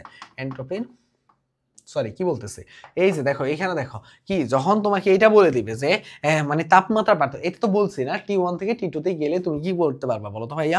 এই ইয়াগুলা বের করতে পারবা। জাস্ট সবসময় কি করবা বলো তো ভাইয়া? T1 থেকে T2 তে, মানে এত পরিমাণ আজকে প্রেসার যাচ্ছে, মানে একই জিনিস বলছে আবার ওই জিনিসটাকে উল্টা করে বলা লাগতেছে। দেখো তার মানে কি হবে? ds = m, m এর মান কত? 5, s এর মান কত? পানিতে কত? 4200, লন T2 এর মান কত বলো তো ভাইয়া? বলছিলাম কি বড়টা উপরে হবে 100 প্লাস 273 বাই কি হবে বলো তো ভাইয়া? 10 প্লাস 273। এই তো এইভাবে আর কি করবা। আশা করি বুঝতে পারছো। তো এই মানটা না 5798, 5800, 6000, 5900 এগুলো খুব কাছাকাছি মান। এটা চাইলেও তুমি কি করতে পারবে না বলো তো ভাইয়া? চাইলেও তুমি কিসে ক্যালকুলেশনটা ছাড়া তোমার পক্ষে করা অনেকটাই অসম্ভব হয়ে যাবে। ঠিক আছে? তার জন্য তোমাকে কি করতে হবে? এই ধরনের কোশ্চেনগুলো মাঝে মাঝে আসলে একটু স্কিপ করার মানসিকতা রাখা লাগবে। রিটেনে আসলে কোনো সমস্যা নেই। 0 ডিগ্রি সেলসিয়াস তাপমাত্রা, দেখো 0 ডিগ্রি সেলসিয়াস তাপমাত্রা তোমাকে কি বলছে? 0 ডিগ্রি সেলসিয়াস 0.5 কেজি বরফকে, বরফ থেকে কিসে রূপান্তর হয়েছে দেখো তো? পানিতে রূপান্তর হয়েছে। বরফ থেকে যখন পানিতে রূপান্তর হয়েছে আমি তোমাকে কি শিখাইছিলাম বলো তো ভাইয়া? এমএলএফ ds = কি শিখাইছিলাম বলো তো ভাইয়া? এমএলএফ বাই কি শিখেছিলাম? টি। টি তো দেখো স্থির, 0 ডিগ্রি 0 ডিগ্রি, তার মানে স্থির। স্থির হলে কি? 0 এর সাথে 273 কেলভিন। এম এর মান কত দেওয়া আছে দেখো তো? 0.5। আর এলএফ এর মানটা একটু মনে রাখবা, আর এলবি এর মানটা একটু মনে রাখবা। এলএফ এর মানটা হইছে 33 6 3টা 0, আর এটার মান মনে রাখবা বাই 6 আর 2টা 0। ঠিক আছে? এটা মানে একটু মনে রাখবা এলবি। তো এখানে এলএফ এর মানটা কত বসাবা? 33 6 3টা 0। তাহলে এখান থেকে কত আসবে দেখো? এইখানের মধ্যে দেখো মানগুলো খুবই কাছাকাছি, 615.2। এই যে এগুলো সব হলো ক্যালকুলেটরের মান। তার মানে তুমি চাইলেও এটা আর আগাইতে পারবা না। বুঝতে পারছো? এরকম ভাবে আর কি আশেপাশে চিন্তা করতে হবে রিটেনের জন্য। আর এমসিকিউতে আসলে কোনোটাও এই ধরনের ম্যাথে অ্যান্সার করতে যাওয়াটা উচিত হবে বলে আমার কাছে মনে হয় না। ঠিক আছে? যেগুলো এত এত কাছাকাছি, মানে 0.2 0.5 এগুলোর ব্যবধান। ওকে, এবার আসো ভাইয়া শক্তি রূপান্তর সংক্রান্ত, আমরা চলে আসছে টপিক 5 এ। শক্তি রূপান্তর সংক্রান্ত ঘটনাটা কি? সহজ ভাষায় বললে মানে তুমি কি করবা? একটা শক্তি থেকে আরেকটা শক্তিতে রূপান্তর করবা। তখন কি হবে বলো তো ভাইয়া? তখন আমরা কয়েক ধরনের ঘটনা পাবো, একটু দেখাই দেই তোমাদেরকে, অল্প সময়ের মধ্যে দেখাইতে আমাদের ইজি হবে। দেখো এইখানে দেখো প্রথমে আমরা কয়েকটা জিনিস দেখাচ্ছি, সেটা কি? সেটা হলো যে গতি শক্তি থেকে বিভব শক্তি দেখাবো, গতি শক্তি থেকে তাপ শক্তি দেখাবো, আরটা কি বিভব শক্তি থেকে তাপ শক্তি। মানে এই তিনটা কমন, মানে ম্যাক্সিমাম টাইমে এইভাবে ট্রান্সফার হয়, মানে আমাদের বইয়ে এই ধরনের ইয়া থেকে ম্যাক্সিমাম ম্যাথ আসে। তো এখন দেখো গতি শক্তি থেকে প্রথম 1 নাম্বারটা দেখো, তারপরে 2 নাম্বারটা দেখবো, তারপরে আমরা কয় নাম্বারটা দেখবো, তারপর আমরা 3 নাম্বারটা দেখবো, ঠিক আছে? তো প্রথমটা গতি শক্তি থেকে দেখো half M B square equal to কি জানি আমরা, বিভব শক্তি M G S. M M কাটাকাটি গেলে কি থাকতেছে, B square equal to 2 G S. তাহলে ভি ইকুয়াল টু কি থাকতেছে, রুট ওভার 2 জি এস। এটা কিসের ক্ষেত্রে দেখো, যখন তোমাকে এইচ বি এগুলো বলা থাকবে তখন এই সূত্রটা ইউজ করবে, ঠিক আছে? এইচ বি বুঝতে হবে যে কি কি বলা আছে, কিভাবে কি করা লাগবে। এরপরে দেখো ভাইয়া এখানে কি বলছে, গতি শক্তির সাথে তাপ শক্তি, half M B square equal to তাপ শক্তি মানে এম এস ডেল থিটার। তাহলে এখানে কি হবে, তাহলে এখানে same B square equal to 2s del থিটার, B equal to root over 2s del থিটার। যদি তোমাকে মানে আপেক্ষিক সূত্রতাপের কথা বলা থাকে, ডেল থিটার মানের কথা বলা থাকে, তোমরা ভি এর সাথে সম্পর্ক চায়, তখন তুমি এটা ইউজ করতে পারবা। আর এখানে কি বিভব শক্তি ইকুয়াল টু কি যে লিখছি, তাপ শক্তি মানে M G S equal to M S del থিটার। তাহলে জি এস ইকুয়াল টু কি হবে বলো তো ভাইয়া, এস ডেল থিটার। যখন তোমাকে উচ্চতা বলা থাকবে, ডেল থিটা বলা থাকবে, আপেক্ষিক সূত্রতাপের কথা বলা থাকবে, তখন তোমরা এই সূত্রটা ইউজ করবা। তো কখন কোনটা ইউজ করবে আশা করি এটা বুঝতে পারছো। আর একটা জিনিস বলা থাকে যে ওই যে আমরা একটু আগে শিখছিলাম, কি শিখছিলাম বলো তো ভাইয়া, একটু আগে যেটা শিখছিলাম যে তোমার হলো যে কি হয়, ওই যে বরফ থেকে পানিতে রূপান্তর হয়, তখন কি হয়, তখন আমরা কি শিখছিলাম বলো তো ভাইয়া, এমএলএফ। এমএলএফ এটা কি বলতো ভাইয়া, আমরা কি ডিকিউর মান মানে তাপের যে আমরা কি শিখছিলাম বলতো ভাইয়া, শক্তির কথা যদি চিন্তা করি। আর যদি পানি থেকে তোমার যদি বাষ্পের কথা চিন্তা করো, তাহলে কি হবে বলতো ভাইয়া, এমএলভি। ঠিক আছে, আর এগুলো মান কিন্তু আমরা জানি। তো চলো আমরা আসলে দেখি আমাদের জন্য, দেখি কি পরীক্ষা মানে কি কোশ্চেন অপেক্ষা করতেছে। তার মানে এখান থেকে আমরা কয়েকটা জিনিস জানলাম। কি কি জিনিস জানলাম, ওই যে তোমার হচ্ছে গতি শক্তি থেকে আমাদের কোন শক্তি বলতো, তাপ শক্তি, সরি বিভব শক্তি। আরেকটা জিনিস জানলাম, গতি শক্তি থেকে তাপ শক্তি। আরেকটা জিনিস কি জানলাম, বিভব শক্তি থেকে তাপ শক্তি। ওকে, এই তিনটা কেস নিয়ে আমরা চলো কাজ করি, ম্যাক্সিমাম দেখবে হয়ে যাবে। তাপ শক্তি এগুলোই পরীক্ষায় আসে বেশি। ওকে, এবার আসো দেখো কি বলছে, 4200 মিটার উঁচু, তার মানে এখানে এইচ। আর তোমাকে কি বলছে, উঁচু একটা জলপ্রপাতের তোমার কি বলছে, তলদেশ ও শীর্ষদেশের মধ্যে তাপমাত্রা ব্যবধান কত হবে, মানে ডেল থিটার মান জানতে চাইছে। এবং তোমাকে এটাও বলে দিচ্ছি যে পতনশীল পানির সমস্ত শক্তির তাপমাত্রা বৃদ্ধিতে ব্যয় হয়।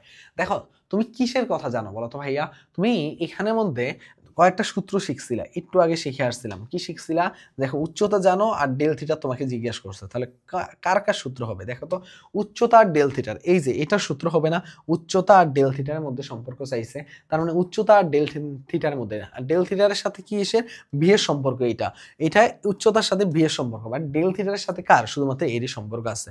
তার মানে জিএস ইকুয়াল টু কি হবে, এস ডেল থিটার হবে। তার মানে কি G S equal to S del থিটার, ঠিক আছে, G S equal to S del থিটার। তাহলে দেখো জি এর মানটা 9.8, এইচ এর মানটা বলা আছে যে 4200, আর এস এর মানটা কত দেওয়া আছে বলো তো ভাইয়া, এখানের মধ্যে আমাদের এস এর মানটা আমরা জানি কি, পানির ক্ষেত্রে 4200, আর ডেল থিটার মান জিজ্ঞাসা করছে। তাহলে দেখো এই 4200 কাটাকাটি, তাহলে ডেল থিটার ইকুয়াল টু কত আসছে, 9.8। দেখছো এইগুলোই হলো হাতে ক্যালকুলেশনের ম্যাথ, কিভাবে আর কি ফাস্ট করা যায়। এরপরে আসো ভাই আর কি বলছে, 0 ডিগ্রি সেলসিয়াস তাপমাত্রা 1 কেজি বরফকে 0 ডিগ্রি সেলসিয়াস তাপমাত্রা পানিতে রূপান্তর করতে। দেখো 1 কেজি বরফকে তুমি 0 ডিগ্রি সেলসিয়াস তাপমাত্রা পানিতে রূপান্তর করছো, তার মানে কি হবে, তাপের কি হয় বলতো ভাই, কত তাপমাত্রা প্রয়োজন হয়, এম এল এফ। এম এর মান কত 1, আর এফ এর মান, এল এফ এর মান কত বলতো ভাইয়া, 33, 6, 3টা 0 শিখাইছিলাম না, এই যে এটা হলো অ্যান্সার। এরপরে আসলে ভাইয়া এটাই প্রায় মনে হয় শেষ আমাদের এই যে টাইপ থেকে। তো দেখো কি বলতেছে, ও আচ্ছা হ্যাঁ, দেখো 5 গ্রাম ভরে একটা বুলেট কোনো দেয়ালে প্রাপ্ত হলে তার তাপমাত্রা এত কেলভিন বৃদ্ধি পায়, মানে ডেল থিটার মান দেওয়া আছে 160 কেলভিন। এবং বলছে যে কোনো তাপ নষ্ট না হলে বুলেটের বেগ কত ছিল, বি এর মান জানতে চাচ্ছে। আপেক্ষিক সূত্রতাপ এস এর মান দেওয়া আছে 125। দেখো তোমাকে এখানে ভর দেওয়া আছে, তাহলে তুমি আমাকে বলো ভাইয়া তুমি কি কি জানো বলো তো ভাইয়া, তুমি কিন্তু বি এর একটা সূত্র জানো, V equal to root over 2s del থিটার, তাহলে ওইটাই বসাই দাও। 2 এস এর মান জানো 125, আর ডেল থিটার মান জানো 160, তাই কিনা? তাহলে এখানে কত আসতেছে দেখো, এখানে আসতেছে যেটা সেটা হচ্ছে 250 ইন্টু কত জানো, 160। তো দুইটা তো শূন্য আছে, এবার দেখো 25 গুণন 16, 25 গুণন 16, দেখো 4টা 25-এ হয় 100, তাহলে এরকম 16টা মানে 4টা 25-এ 100 হলে 16টার জন্য কয়বার, 4 বার, তার মানে 400। তার মানে 400। এখন 400 হলে কি হবে বলো তো ভাইয়া, এইখানের মধ্যে কি হবে, 20 মানে 200। দেখো 2 এর জন্য এইটা দেখো কি করছে, দেখো একটু কাহিনীটা দেখো। 400 জন্য আরেকটা শূন্য আসবে, তার মানে দুইটা শূন্য আগে থেকে আছে, আর 25 গুণ 16 মানে কত 400। তাহলে এখানে কত হবে বলো তো ভাইয়া, 200 হবে কারেক্ট অ্যান্সার। তার মানে অ্যান্সার কত হবে 200 metre per second. Okay fine, এইটুকু যদি ক্লিয়ার হয়ে যাও, ওকে ক্লিয়ার, তাহলে চলো এবার আমরা যাব টপিক 6 ভেক্টর রাশি। ওকে, তার মানে 5টা টপিক আমাদের মোটামুটি ক্লিয়ার হয়ে গেছে। টপিক 6 ভেক্টর রাশির মান নির্ণয়ের ক্ষেত্রে ধরো আমাদের একটা ভেক্টর রাশি আছে, কি ধরো এই একটা ভেক্টর আছে ax i cap plus ay j cap plus az k cap, ঠিক আছে, এরকম আছে। এখন তোমাকে বললো যে এই ভেক্টর রাশিটির মান নির্ণয় করতে, তাহলে তুমি কি করবা, i ক্যাপের যে সহগটা আছে তাকে নিবা, তার বর্গ x whole square plus ay whole square plus az whole square, ঠিক আছে। এটা হলো কি, এটা হলো তার কি বলো তো ভাইয়া, মানে তার হলো যে ভেক্টর রাশিটির মান। এখন যদি বলা হয় যে একাধিক ভেক্টর আছে, ধরো দুইটা ভেক্টর আছে, এ ভেক্টর আরেকটা ধরলাম, আরেকটা ভেক্টর দিল, বি ভেক্টর দিল, সেটা কি দিল, bxi cap plus byj cap plus কি দিল, sorry, plus byj cap plus bzk cap. এখন এটা ক্ষেত্রে কি হবে, তখন তোমাকে যদি বলা হয় যে এই ভেক্টরের সাথে বি ভেক্টর যোগ করে মান বের করো, করতে পারবা না। আই ক্যাপের সাথে আই ক্যাপ যোগ করলে কি হবে বলো তো ভাইয়া, ax plus bx i cap, এইভাবে বুঝতে পারছো ব্যাপারটা, bx i cap plus ay plus by j cap plus az plus bz k cap, তারপরে রুট দিয়ে কি হবে বলো তো ভাইয়া, ax plus bx whole square plus ay plus by whole square, পারবা না এগুলা, তার মানে কি az plus bz whole square. আশা করি বুঝতে পারছো। এবার ধরো তোমাকে ধরো কি করলো, বললো যে এবার তোমাকে যদি প্রশ্ন করা হয় যে এই যে ভেক্টরটা আছে, আমি দেখো সবগুলো জিনিসে কম বেশি ক্লিয়ার করে দেওয়ার চেষ্টা করছি। xy সমতলে এটা কি হবে বলো তো ভাইয়া, এই ভেক্টরটার মান কত হবে। xy সমতলে বললে তুমি শুধু ax আর ay নিবা, ঠিক আছে। তার মানে কি হবে, xy সমতলে বললে root over ax whole square plus ay whole square. তোমার যদি বলতো যে yz সমতলে, তখন কি নিতা, ওই y আর z টার মান নিতা, তার মানে কি হবে ay whole square plus az whole square. যদি তোমাকে বলতো xz সমতলে, তার মানে কি করতা, ax whole square plus az whole square. এটুকু ক্লিয়ার? ওকে, এইটুকু যদি ক্লিয়ার হও তাহলে কিন্তু ভেক্টর রাশির মান থেকে মোটামুটি যেগুলো দরকার সেগুলো ক্লিয়ার হয়ে গেলাম। আর যদি কোনো কিছু জিজ্ঞেস করা হয় যে ধরো সমান্তরাল একক ভেক্টর জিজ্ঞেস করলো, ধরলাম যে এই ভেক্টরটা জিজ্ঞেস করলো সমান্তরাল একক ভেক্টর কত, এই ভেক্টরটার সমান্তরাল একক ভেক্টর। মনে রাখবা যে সমান্তরাল একক ভেক্টরের ক্ষেত্রে প্রথমে তো তুমি কি করবা বলো তো ভাইয়া, এই ভেক্টরটা বসাবা আর নিচে কি করবা, তার মান দিয়ে ভাগ করে দিবা, তাহলে কিন্তু তুমি সমান্তরাল একক ভেক্টর পেয়ে যাবা। প্রথমে ভেক্টরটা বসাবা, তারপর তার মান দিয়ে ভাগ করে দিবা, তাহলেই কাজ শেষ। চলো আমরা দেখি আমাদের প্রথম প্রশ্নটা কি বলছে। বলছে যে এই ভেক্টর রাশিটির মান নির্ণয় করো। বলো তো এই ভেক্টর রাশিটির মান কিভাবে বের করব, এর মানটা কিভাবে হবে, এর মান হবে রুট ওভার তোমার কি হবে, i ক্যাপের সহগ হোল স্কয়ার প্লাস j ক্যাপের সহগ হোল স্কয়ার প্লাস k ক্যাপের সহগ হোল স্কয়ার, k ক্যাপের সহগ হোল স্কয়ার, তার মানে কি -6 হোল স্কয়ার, মানে কি হবে 9 প্লাস 4 প্লাস 36, তাই কিনা বলো তো ভাইয়া, তাই কিনা। তাহলে 36 আর 9 45, 45 আর 4 49, মানে 49 মানে হলো 7 হলো কারেক্ট আনসার। এরপর আসো ভাইয়া, এই যে এটা দেখো, এই যে সমান্তরাল একক ভেক্টর দেখছো চট্টগ্রাম ইউনিভার্সিটিতে চলে আসছে। সমান্তরাল একক ভেক্টরের ক্ষেত্রে কি করবা, ভেক্টরটা বসাবা 2i cap minus j cap plus 2k cap, আর কি করবা বলো তো ভাইয়া, আর কি করবা, তার কি দিয়ে এটার মান দিয়ে ভাগ করে দিবা, সেটা কি হবে বলো তো ভাইয়া, এটা মান দিয়ে ভাগ করে দিলে 2 square plus -1 whole square plus 2 square, তাহলে এটা কত হবে বলো তো ভাইয়া, এটার মানটা কত হবে, এটার মান হবে যে তোমার হলো যে 2i cap minus j cap plus 2k cap, আর এখানে কি হবে, এখানে হবে 4 4 8 রুট ওভার 9 মানে হলো 3, তার মানে 2/3i cap minus 1/3j cap plus 2/3k cap. আশা করি বুঝতে পারছো, 2/3i cap minus 1/3j cap plus 2/3k cap, এটা হলো মান। এবার দেখো ভাইয়া, এই যে দুইটা ভেক্টর আছে তাদের কি বলছে, যোগফলের মান বের করতে, তাহলে a vector plus b vector. এখন a vector plus b vector 2 এর সাথে এটা যোগ করলে কি হবে 3i ক্যাপ প্লাস 4 এর সাথে 2 যোগ করলে কি হবে বলো তো ভাইয়া 6j ক্যাপ, আর এখানে কি হবে 5 এর সাথে 3 করলে কি হবে -2k ক্যাপ, -2k ক্যাপ। আর এটা যদি বলছে কি এটার মান বের করতে, বললে কি হবে বলো তো ভাইয়া, √3 square plus 6 square plus minus two whole square. তাহলে এখানে কত হচ্ছে বলো তো ভাইয়া?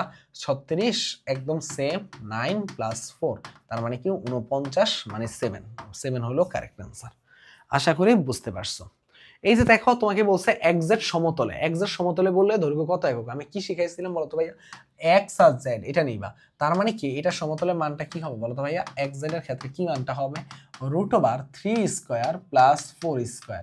তার মানে কত হবে? 16 প্লাস 9 মানে 25 5। দেখছো? ওকে, এবার আসো ভাইয়া লব্ধি ও মধ্যবর্তী কোণ, এটা নিয়ে আমরা একটু কনসেপ্টটা দেখবো, ঠিক আছে? চলো, এখন লব্ধির ক্ষেত্রে কি জানো বলো তো ভাইয়া? আর ইকুয়াল টু আমরা কি জানি? আমরা জানি যে এই একটা ভেক্টর যদি হয় এবং এইটা যদি আরেকটা ভেক্টর হয়, সরি এটা যদি আরেকটা ভেক্টর হয় পি আর কিউ, আর তাদের মধ্যবর্তী কোণ যদি হয় আলফা, আর লব্ধি যদি হয় সেটা যদি হয় আর, আর এটার সাথে কোণ যদি হয় থিটা, তাহলে কি কি হবে দেখো, খেয়াল করে দেখো। আর ইকুয়াল টু কি জানি আমরা বলো তো ভাইয়া? Root over P square plus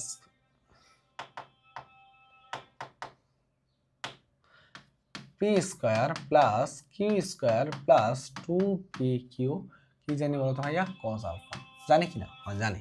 এবার দেখো ভাই এটা কি? এটা হলো লব্ধির ক্ষেত্রে সূত্র। আর মধ্যবর্তী কোণের ক্ষেত্রে কি সূত্র মনে রাখবা? টেন থিটার ইকুয়াল টু মনে রাখবা যে যার সাথে অ্যাঙ্গেল সে থাকবে সিঙ্গেল। কি মনে রাখবা? যার সাথে অ্যাঙ্গেল সে থাকবে সিঙ্গেল। এখানে কার সাথে অ্যাঙ্গেল আছে? থিটাটা কার সাথে? পি এর সাথে, তার মানে পি থাকবে সিঙ্গেল। আর মনে রাখবা Q sine alpha divided by plus Q cos alpha, হিসাব শেষ, প্লাস কিউ কজ আলফা। এই তো হলো সূত্র। এই দুটো সূত্র আমাদেরকে একদম বেসিক ভাবে, কোর ভাবে আমাদেরকে কি করতে হবে? মনে রাখতে হবে। এখন এইখানের মধ্যে আসো, এই সূত্রটার মধ্যে আসো। এই সূত্রের মধ্যে বিভিন্ন কেস আছে। ধরো তোমার হলো যে কি হলো বলো তো ভাইয়া? যখন তোমার হলো যে এগুলো একই দিকে কি করে বলো তো ভাইয়া? একই দিকে যদি থাকে তখন থিটার ইকুয়াল টু কত হবে? 0 ডিগ্রি হবে। তখন আর ইকুয়াল টু কত হবে দেখো তো? তখন আর ইকুয়াল টু কত হবে? আর ইকুয়াল টু হবে কত দেখো? Root over P square plus Q square plus 2pq cos 0। cos 0 মান কত? 1 মানে হলো এটুকু আর বসানো লাগতেছে না। তার মানে কি হচ্ছে বলো তো ভাইয়া? 2pq থাকতেছে। তার মানে P square plus Q square plus 2pq, মানে এটা কার সূত্র? পি প্লাস কিউ হোল স্কয়ারের সূত্র, যেটাকে আমরা বলতে পারি পি প্লাস কিউ। তার মানে আর ইকুয়াল টু কি হচ্ছে? দাঁড়াচ্ছে বলো তো ভাইয়া? পি প্লাস কিউ, যেটাকে আমরা কি বলতে পারি বলো তো ভাইয়া? সর্বোচ্চ লব্ধি। সর্বোচ্চ লব্ধি তাহলে কত ডিগ্রিতে পাচ্ছি বলো তো ভাইয়া? সর্বোচ্চ লব্ধি আমরা পাচ্ছি 0 ডিগ্রিতে। ওকে ওকে, এবার আসো ভাইয়া কেস 2। কেস 1 এর পরে আসো কেস 2 তে। কেস 2 তে আসো। কেস 2 হলো থিটার ইকুয়াল টু কত হবে বলো তো ভাইয়া? থিটার ইকুয়াল টু তুমি একটু 90 ডিগ্রি বসাই দেখো। 90 ডিগ্রি বসালে আর ইকুয়াল টু কি আসতেছে বলো তো ভাইয়া? Root over P square plus Q square plus 2pq cos 90 degree. বলো তো ভাইয়া cos 90 ডিগ্রি মান কত? cos 90 মান 0। তার মানে এটা পুরাটাই চলে যাচ্ছে। তার মানে থাকতেছে কি? Root over P square plus Q square. যখন তোমাকে বলবে যে আর ইকুয়াল টু এটা থাকতেছে, তাহলে এটাকে আমরা কিভাবে লিখতে পারি? R square equal to P square plus Q square. মানে যখন তোমাকে কি বলবে বলো তো ভাইয়া? যখন তোমাকে এটা বলে দিবে যে যখন এটা লম্ব ভাবে থাকে, তাহলে এটা অনেকটা কিসের মতো অ্যাপ্লাই করে বলো তো ভাইয়া? পিথাগোরাসের মতো অ্যাপ্লাই করে, ঠিক আছে?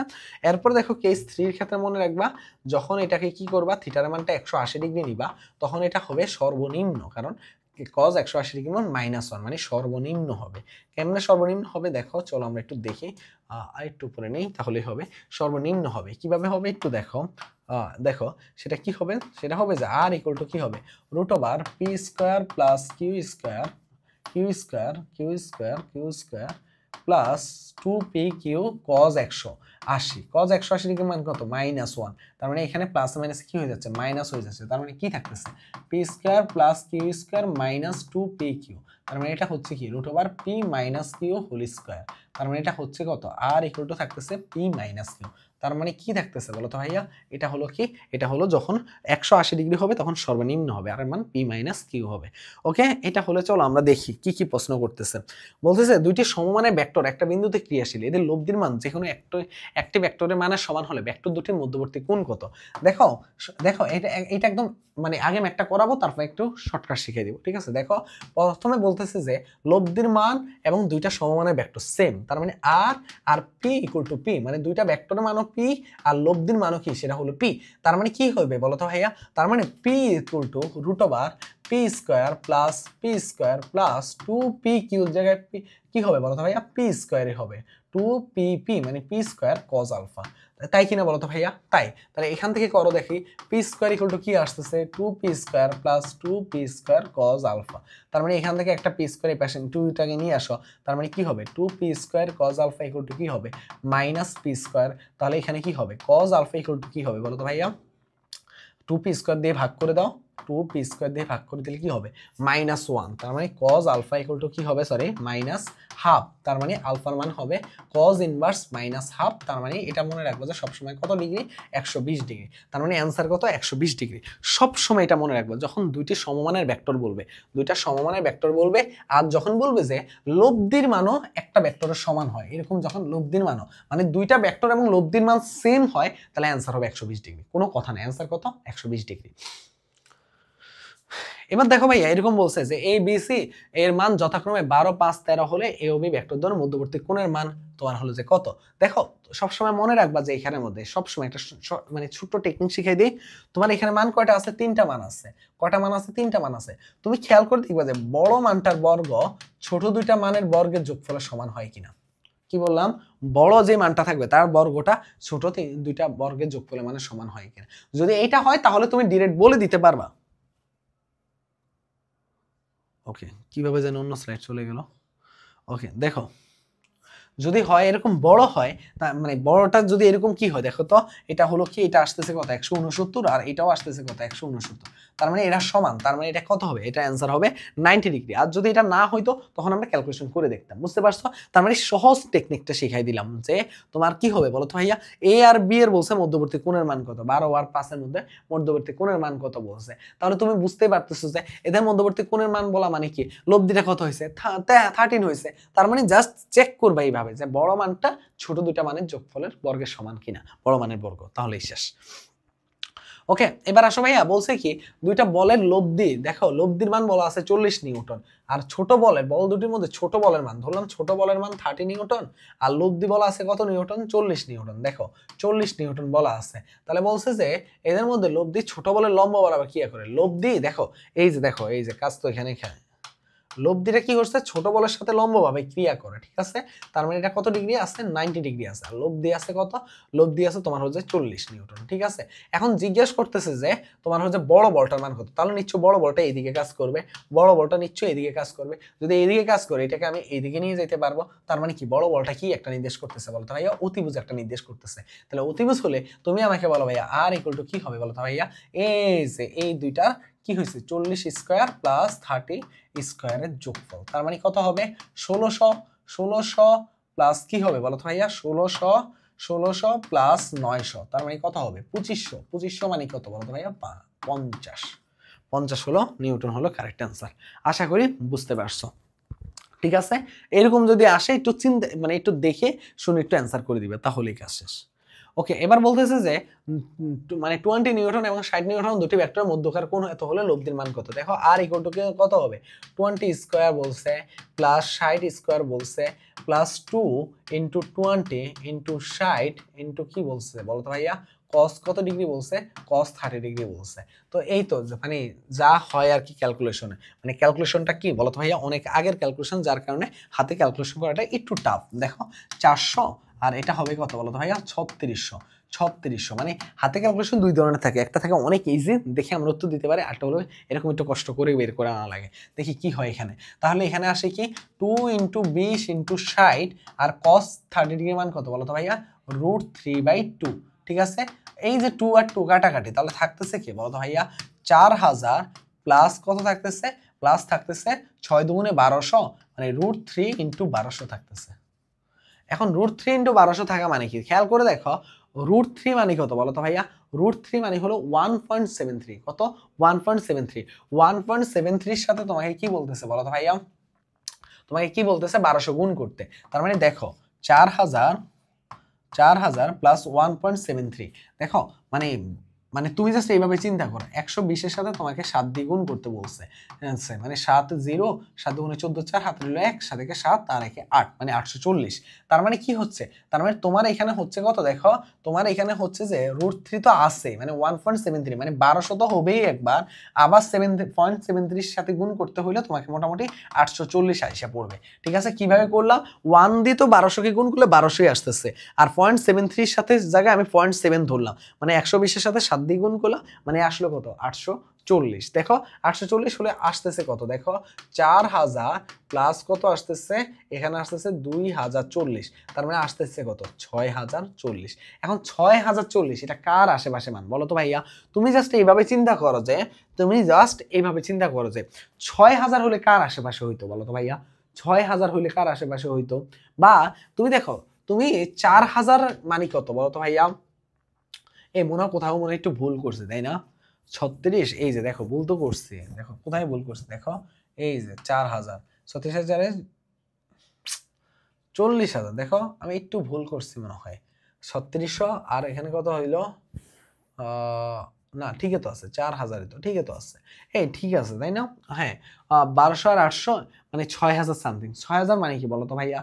6000 মানে হলো যে মানে তুমি অনেকটা, এটা কি 20-30-এর মাঝখানে, কিন্তু এখানের মধ্যে কোনো ধরনের কি নেই বলো তো ভাইয়া, অ্যান্সারে নাই। তাহলে কি অ্যান্সারটা কি ভুল দেওয়া আছে অপশনগুলো কিনা একটু চেক করতে হবে।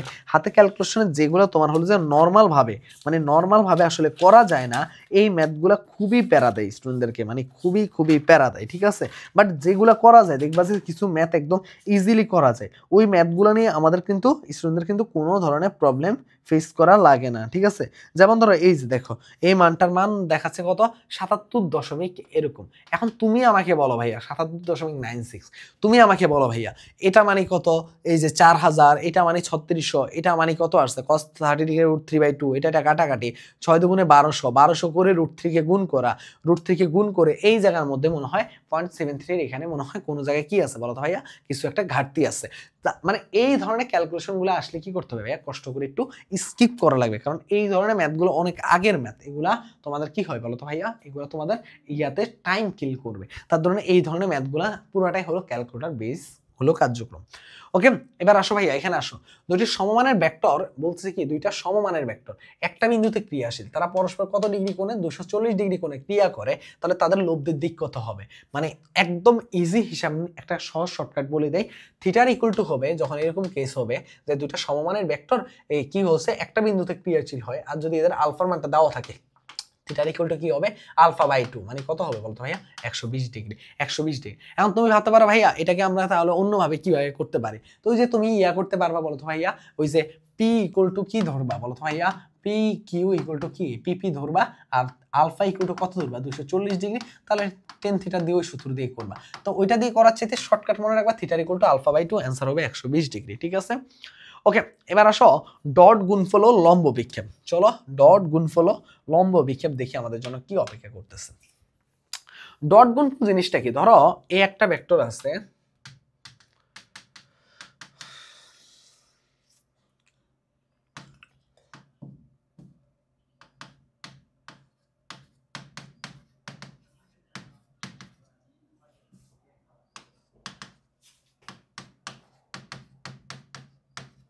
এরকম একটা ভেক্টর আছে, আর একটা ভেক্টর আছে এরকম,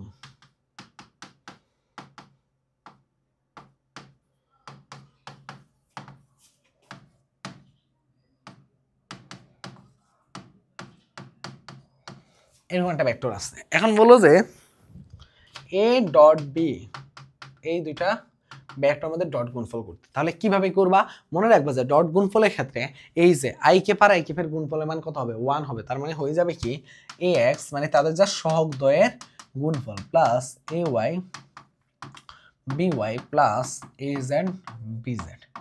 ওকে, তার মানে কি, তোমাকে যখন ডট গুণফল করতে বলবে, তুমি জাস্ট মনে রাখবা কি বলো তো ভাইয়া, দুইটা ভেক্টরে কি বলো তো ভাইয়া, সহগ দ্বয়ের গুণফলকে আমরা কি করতে পারবো, ডট গুণফল দিয়ে বের করতে পারবো।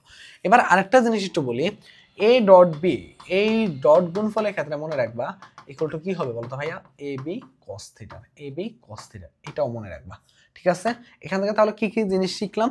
এ ডট বির ক্ষেত্রে মনে করবা কি বলতো ভাইয়া, তাদের সহগ দৈর্ঘ্যের গুণফল। আর এখানের মধ্যে A dot B equal to কি জানো বলতো ভাইয়া, এ বি cos থিটা। এই দুইটা জিনিস আমাদেরকে কি করা লাগবে, মাস্ট জানা লাগবে। এখন খেয়াল করে দেখো, তোমার এখানের মধ্যে যদি বলা হয় যে এরা একে অপরের সাথে লম্বভাবে ক্রিয়া করে, এরা একে অপরের সাথে কিভাবে ক্রিয়া করে, লম্বভাবে ক্রিয়া করে, মানে লম্ব হয়। লম্ব হলে কি হবে বলতো ভাইয়া, থিটার মানটা কত হবে, 90 ডিগ্রি হবে। তাহলে দেখো A dot B equal to কত হবে, এ বি cos 90, তাই কিনা বলতো ভাইয়া? cos 90 মান কত, 0। তার মানে কি হবে বলতো ভাই, এটা পুরাটাই 0 হবে। তার মানে এ ডট বি মানে ডট গুণফলের মান কত হবে বলতো ভাইয়া, 0 হবে। তার মানে মনে রাখবা যে যখন লম্বভাবে ক্রিয়া করবে দুইটা ভেক্টর, তাহলে এদের ডট গুণফলের মান অলওয়েজ কত হবে, 0 হবে। ডট গুণফলের মান 0 হওয়া মানে তাদের সহগ দৈর্ঘ্যের এরকম গুণফলকে ইকুয়াল টু কত হবে বলতো ভাইয়া, 0 হবে। আশা করি বুঝতে পারছো। এই জিনিসটা যদি বুঝতে পারো, এবার আসো ভাইয়া এইখানে আসো, একটু এইখানে আসো। এখানে আসলে তোমাকে যে জিনিসটা একটু শেখা লাগবে সেটা হলো লম্ব বিক্ষেপ। মনে রাখবা যে লম্ব বিক্ষেপের ক্ষেত্রে কি মনে রাখবা, যার অভিক্ষেপ তার cos থিটা, যার অভিক্ষেপ তার cos থিটা, ধরো বললো যে এই ভেক্টরের উপর বি এর লম্ব বিক্ষেপ কত, বি এর লম্ব বিক্ষেপ মানে কার লম্ব বিক্ষেপ, বি এর, তার মানে বি cos থিটা। দেখো এই ভেক্টর আর বি ভেক্টরের ডট গুণফলের মান কি আসে বলতো ভাইয়া, এ বি cos থিটা। তার মানে বি এর লম্ব বিক্ষেপ মানে কি, B cos theta equal to কি হবে বলতো ভাইয়া, A dot B divided by এই ভেক্টরের মান। তার মানে মনে রাখবা যেটা, সেটা হলো যে লম্ব বিক্ষেপের ক্ষেত্রে যার লম্ব বিক্ষেপ বলবে প্রথমে উপরে ডট গুণফল করবা, আর যার লম্ব বিক্ষেপ বলবে সেটা cos থিটার, আর কি হবে বলতো ভাইয়া, যার লম্ব বিক্ষেপের কথা বলবে না সেটা মান দিয়ে ভাগ করে দিবা, তাহলেই হয়ে যাবে। এই কয়েকটা জিনিস একটু মনে রাখলে আশা করি যে যেই কোনো কিছু এখন সলভ করতে পারবা। চলো, বলছে যে এই যে এ একটা ভেক্টর আছে এবং বি একটা ভেক্টর আছে, বি বরাবর এ লম্ব বিক্ষেপ কত শিখাইছিলাম যে যার লম্ব বিক্ষেপ তার cos থিটা, মানে A cos theta equal to কি হবে, A vector dot B vector, আর কি হবে বি ভেক্টর মান। তাহলে এখানে এ ডট বি কত হবে, 2 এর সাথে 6 গুণ করবা 12, আর 2 এর সাথে 3 গুণ করবা মানে -6, আর 1 এর সাথে 2 গুণ করবা তাহলে কত হবে বলো তো ভাইয়া, 1 এর সাথে 2 গুণ করবা তাহলে কত হবে দেখো তো, 1 এর সাথে 2 গুণ করলে হবে কত, 2। আর এখানে কি হবে, বি এর মানটা কি হবে দেখো তো ভাইয়া, 6 square plus -3 whole square plus 2 square. তার মানে এটা হইলে হচ্ছে কত, এখানে উপরে হচ্ছে 7 আর নিচে হচ্ছে 49, তার মানে 7/7 মান আসতেছে 1 বর্গ একক। এই ঠিক আছে, না 12 2 14 8 মানে 8/7, তার মানে এটা আসতেছে 8। দেখো 8/7 হলো কারেক্ট অ্যান্সার। এরপরে আসো ভাইয়া, বলছে কি এই দুইটা ভেক্টরের মধ্যবর্তী কোণের মান কত। দেখো মধ্যবর্তী কোণের মান বললে আমরা কিন্তু কি জানি বলো তো ভাইয়া, এই যে সবসময় মনে রাখবা মধ্যবর্তী কোণ বললে ডট গুণফল করে দিবা, এই ডট বি ইকুয়াল টু কি হবে, এ বি cos থিটা। তাহলে এখানে কি হবে, cos থিটার ইকুয়াল টু কি হবে বলো তো ভাইয়া, এ ডট বি ভেক্টর, আর কি হবে বলো তো ভাইয়া, তাদের মান দিয়ে ভাগ করে দিবা। ঠিক আছে, তাহলে ডট বি কি হবে, 3 এর সাথে 5 গুণ করলে হবে 15।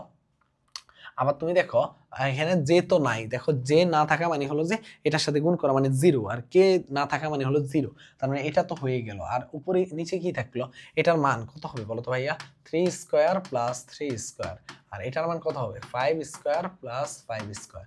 তাহলে এটা হচ্ছে কত দেখো তো, এটা হচ্ছে 15, এখানে হচ্ছে কত 9 9 18, 18 মানে কত 3√2, আর এখানে হচ্ছে কত 25 25 50, তাই কিনা বলো তো ভাইয়া, 25 আর 25 50, তাহলে মানে থাকা হচ্ছে কত 5√2, তার মানে হচ্ছে কত 15, এই 3 5 আর 15 কাটাকাটি মানে 1/2, তার মানে cos থিটা ইকুয়াল টু কত, হাফ। তাহলে থিটার ইকুয়াল টু কত হবে, তো হবে 60 ডিগ্রি।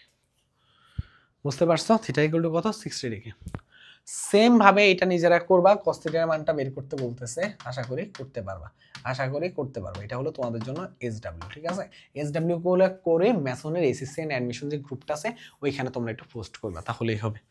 ওকে, এবার আসো ভাই, এখানে কি বলছে, দুটি ভেক্টরের স্কেলার গুণফল। দেখো স্কেলার গুণফল বলতে গেলে কি বোঝাচ্ছেন, ধরো এ একটা ভেক্টর আছে এবং বি একটা ভেক্টর আছে, তাদের স্কেলার গুণফল বলছে 20, তার মানে কি হবে এ বি cos থিটার ইকুয়াল টু কি আছে 20। আরেকটা জিনিস দেখো, ভেক্টর গুণফল মানে a ক্রস b মানে কি হবে বলো তো ভাইয়া, এ বি কত বলছে বলো তো ভাইয়া, a 6√2, তার মানে কি হবে ab sin theta equal two 6√2। এটা আমরা একটু পরে দেখাবো এই যে ক্রস গুণফলের বিষয়টা, ঠিক আছে? জাস্ট এখানে আসছে দেখি করাই দিচ্ছি। তাহলে মধ্যবর্তী কোণ কত বলছে? জাস্ট যেটা উপরে ধরো ab sin থিটা নিলা, নিচে ab cos থিটা নিলা, তাহলে এখানে কি হচ্ছে বলো তো ভাইয়া? এখানে হচ্ছে যে 6√2 আর এখানে হচ্ছে যে 20। তাহলে এখানে করলে কত আসতেছে বলো তো ভাইয়া? এখানে আসলে আসতেছে যে তোমার হলো যে কত কত আসতেছে এখানের মধ্যে মনে হয় মানের মধ্যে একটু গ্যাপ আছে। দেখো 2 মানে আসতেছে 3√2 বা এখানে আসতেছে 10। এর বাইরে আর কিছু এটা চাইলে করতে পারবা না, ঠিক আছে? সর্বোচ্চ এটা এরকম করতে পারবা 3/5√2। এটা দিয়ে আর কি তুমি মান বের করা এত মানে মানে ইজি হবে না, বুঝতে পারছো? এখানে অপশনগুলো কোনোটাই কারেক্ট অ্যান্সার হবে না, কারণ হলো যে এই ধরনের মানগুলো মানের সাথে কোনোটা সম্পর্ক নাই, ঠিক আছে? ওকে ওকে, মানে এখানে আমাদের কি হয়েছে ঘটনাটা, এই যে এ বি বি কাটাকাটি এটাই মেনটাই বলতে হয়েছে। মানে 10 থিটা ইকুয়াল টু কি হচ্ছে 3/5√2। তো এই মানের সাথে 10 এর কোনো ধরনের তুমি জানা মানের কোনো সম্পর্ক নাই।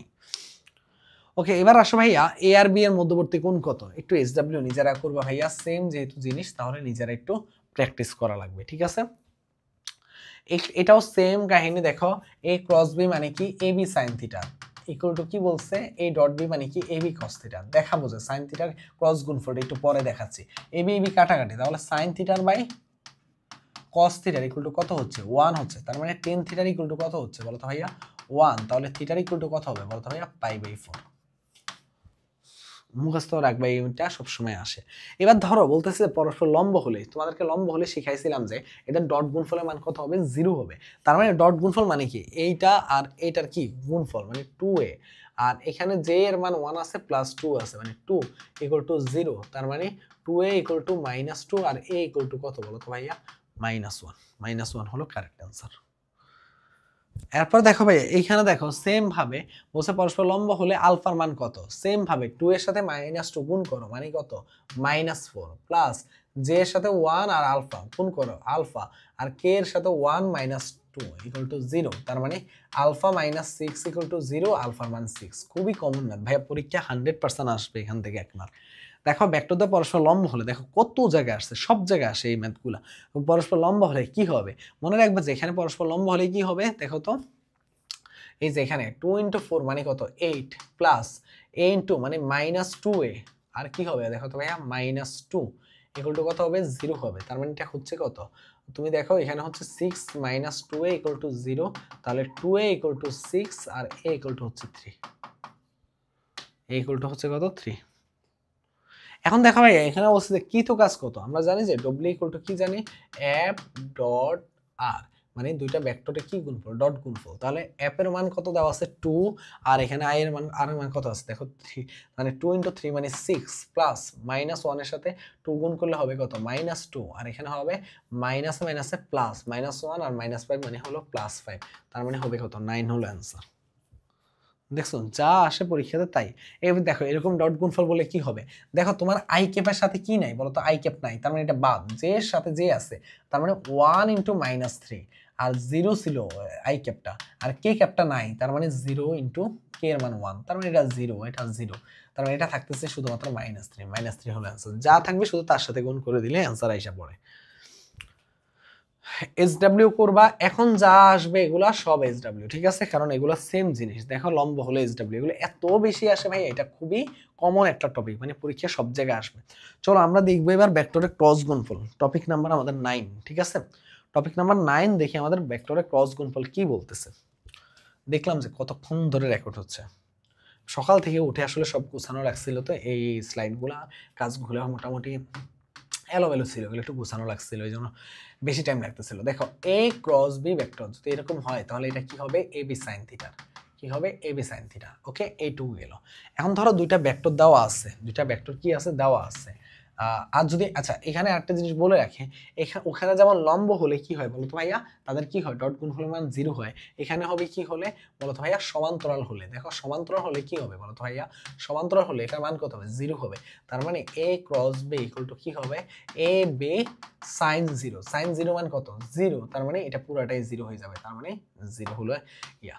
এইটা একটু মনে রাখবো, তার মানে সমান্তরাল হলে এই ঘটনা ঘটে। এখন সমান্তরাল এই ক্রস গুণফলটা করে কিভাবে দেখো, ক্রস গুণফলটা করার নিয়ম হলো ধরো এই একটা ভেক্টর আছে, A X I cap plus A Y J cap plus A Z K cap. ঠিক আছে, আরেকটা ভেক্টর আছে বি ভেক্টর, ধরো B X I cap plus B Y J cap plus B Z K cap,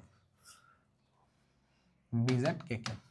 তাহলে এখান থেকে খেয়াল করে দেখো বি জেড কে ক্যাপ। এবার দেখো ভাই এখান থেকে দেখো এই দুইটা ক্রস গুণফলের ক্ষেত্রে কি হবে। এই দুইটা ক্রস গুণফলের ক্ষেত্রে মনে রাখবো যে দেখো এ ক্রস বি, এই দুইটা ক্রস গুণফলের ক্ষেত্রে কি হবে বলো ভাইয়া, আই ক্যাপ জে ক্যাপ আরটা কি কে ক্যাপ। তাহলে এখানে কি আসতেছে, এখানে আসতেছে যেটা A X B X A Y B Y A Z B Z, তাই কিনা বলো তো ভাইয়া? তাই। এখন খেয়াল করে দেখো এটাই তো I cap J cap A X B X A Y B Y আর এ জেড বি জেড। যদি এরকম হয় তাহলে কিভাবে একটু ক্রস গুণফল করে বলো তো ভাইয়া? ধরো আই ক্যাপ নিলা, আই ক্যাপ নিলে কি হবে, এই সারি আর এই কলম চলে যাবে, তাহলে কি থাকতেছে এ ওয়াই বি জেড মাইনাস কি হবে এ জেড বি ওয়াই, আর কি হবে minus J cap, J cap হলে কি হবে এটা আর এটা চলে যাচ্ছে, তাহলে কি থাকতেছে A Z A X B Z minus কি হবে এ জেড বি এক্স, তাই কিনা? তাই। Plus K cap, K cap হলে কি হবে বলো তো ভাইয়া, এটা আর এটা চলে যাচ্ছে, তাহলে কি হবে এ এক্স বি ওয়াই মাইনাস এ ওয়াই বি এক্স। ঠিক আছে, এইটাই হলো আমাদের কি ক্রস গুণফলের নিয়ম। তা আশা করি যে এইভাবে তুমি ক্রস গুণফল বের করতে পারবা, তাই কিনা? বের করতে পারবা। এখন কথা হলো যে এখান থেকে একটা জিনিস মনে রাখো, যখন দুটা ভেক্টরের ক্রস গুণফলের মান 0 হয় তখন তাদের সমান্তরালের ক্ষেত্রে কি মনে রাখবা, ওখানে যেমন শিখছিলা কি তাদের সহগদ্বয়কে কি করছিলে বলতো, গুণ করছিলা। এখানে হবে তাদের সহগদ্বয়ের অনুপাত, মানে A X by B X equal to A Y by B Y equal to A Z by B Z সমান্তরালের ক্ষেত্রে। ওইখানে ছিল গুণ আর এখানে ছিল কি বলতো ভাই, এখানে হলো অনুপাত। ঠিক আছে, এটা একটু মনে রাখবে, তাহলেই তোমার কাজ শেষ। মোটামুটি ম্যাক্সিমাম জিনিসে এখান থেকে শেষ। তাহলে চলো এখানে ফার্স্ট কোশ্চেন কি বলছে, যে ভেক্টর এ আছে এবং এইরকম ভেক্টর আছে, এ এর মান কত হলে ভেক্টর দুটি সমান্তরাল হবে। এখানে একটু আগে শিখলাম ভেক্টর দুটি যদি সমান্তরাল হয় তখন কি হবে বলতো ভাইয়া, তাদের কি করবা, ডিরেক্ট এটা বের করে ফেলবা, কষ্ট করে আর এখান থেকে এইভাবে বের করে অনেক কাহিনী করে জিরো ইকুয়াল টু এটা করে এত কিছু করা লাগবে না, আমাদের শর্টকাট আমরা ইউজ করবো। এটা রিটার্নও চাইলে তুমি ইউজ করতে পারবা। তাহলে এখানে কি হবে বলতো ভাইয়া, এখানে তুমি যেটা কি করবা বলতো ভাইয়া 1/, দেখো রিটার্ন জিনিসটাকে আমি একটু সবসময় বলি স্টুডেন্টদেরকে, অল্প সময়ের মধ্যে তুমি যত কিছু তোমাকে স্যারকে জাস্ট তুমি একটু বুঝাতে পারলেই হয়েছে। ঠিক আছে, স্যারকে একটু তুমি একটু সহজভাবে বুঝাতে পারলেই হয়েছে। তাহলে এই যে 1, তুমি দরকার এইটুকু একটু দেখাই দিবা স্যারকে, এই যে এরকম একটু গুণটা হালকা পাতলা দেখাই দিবা, আর তারপর তুমি ডিরেক্ট এই লাইনটা লিখে দিবা, কোনো সমস্যা না ভাইয়া, তুমি রিটার্নে যত কিছু শর্ট করতে পারবা। 1/, কি হবে বলতো ভাইয়া, a ইকুয়াল টু কি হবে -3/6 ইকুয়াল টু কি হবে 5/-10। তাহলে এখান থেকে আমি এই দুইটা নিয়ে কাজ করলে ম্যাথ চলে হয়ে যাবে 6 ইকুয়াল টু -3a আর a ইকুয়াল টু কত হবে বলতো ভাইয়া -2, এর মান -2। সেম ভাবে দেখো এই যে এই দুইটা ভেক্টর দুটি পরস্পর সমান্তরাল হলে ল্যামডার মান কত বলতো ভাইয়া, কি হবে 2/-4 ইকুয়াল টু 3/-1 আর ইকুয়াল টু কি হবে বলতো ভাইয়া 1/-λ। তাহলে এইটা আর এটার সাথে করো, এইটা এটা কাটাকাটি, তার মানে 3λ ইকুয়াল টু হলো 1, ল্যামডা ইকুয়াল টু কি হবে বলতো ভাইয়া 1/3, 1/3। তার মানে এখানে অ্যান্সার কি নাই বলতো, নাই, অ্যান্সার নাই। থাকলে তো আমরা একটু কি ভুল করছি,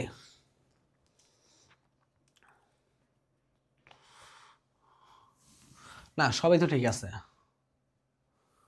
1/-λ, হ্যাঁ, আর 3/-1, হ্যাঁ, আর 2/-4। তার মানে এটা হলে কত হইতো,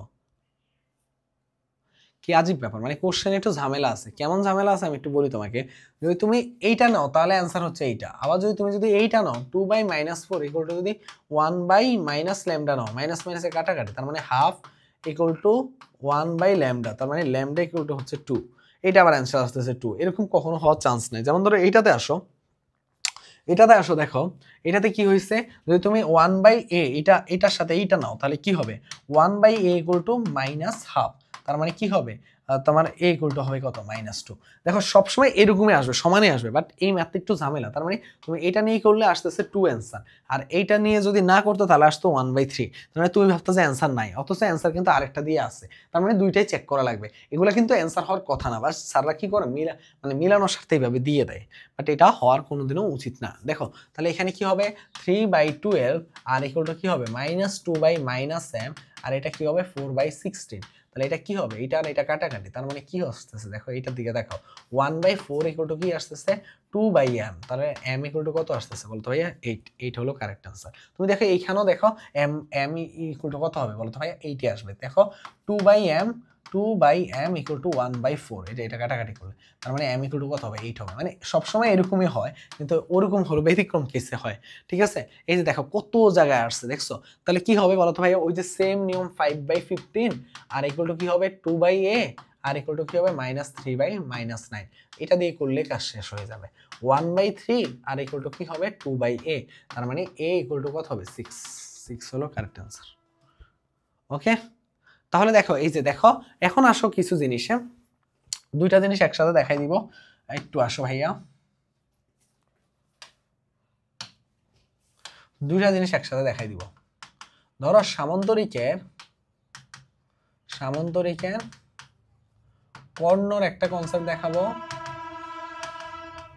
আরেকটা দেখাবো সামান্তরিকের সন্নিহিত বাহু।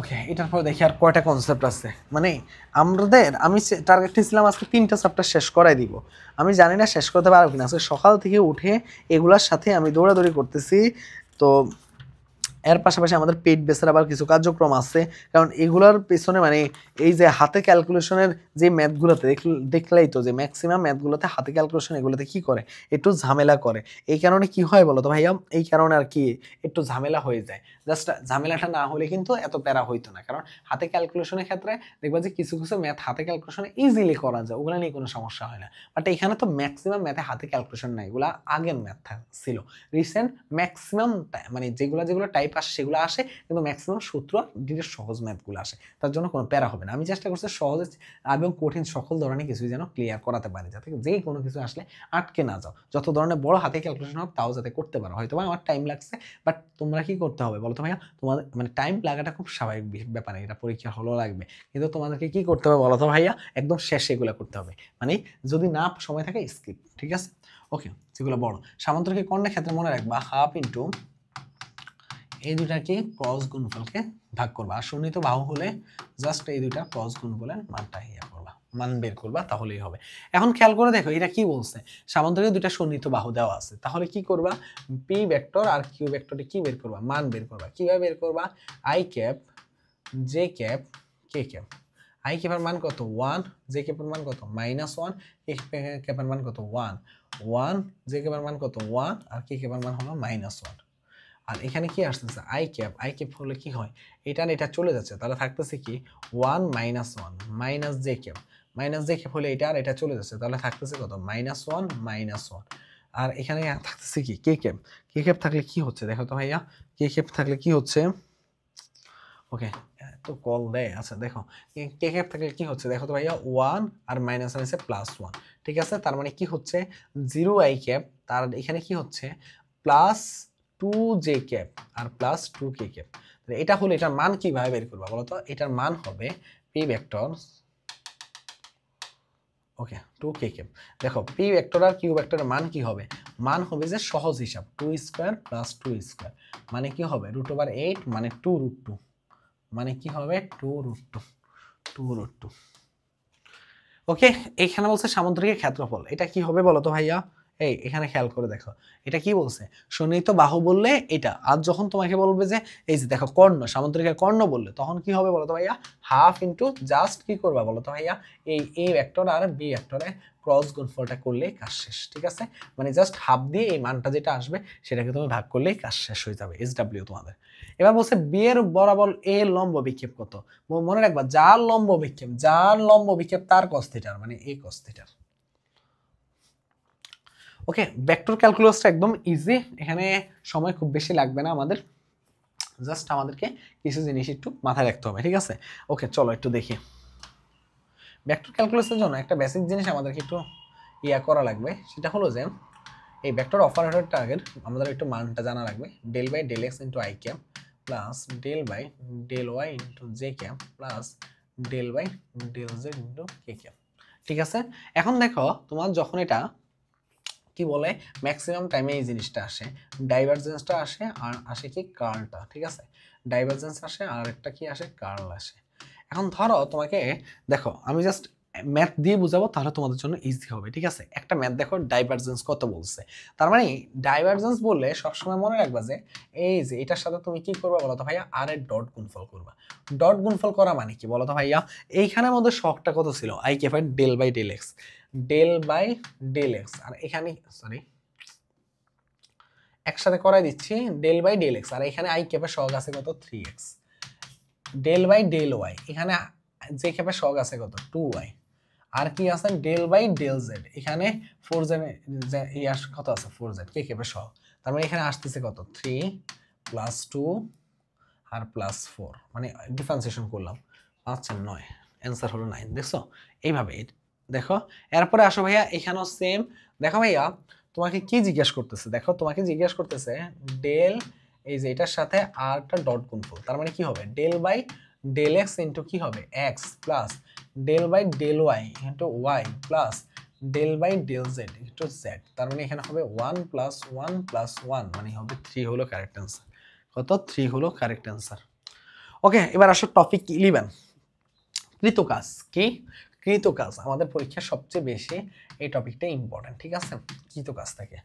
আচ্ছা, কাজ একটা স্কেলার রাশি, এটা আমরা যেমন জানি তেমনি আমরা জানি যে কাজ কি হয় বলো তো ভাইয়া, বল এবং সরণের ডট গুণফলের মানটাই হলো কাজ, ডব্লিউ টু এফ এস। এবং আরেকটা কি জানি, এফ এস কস থিটা।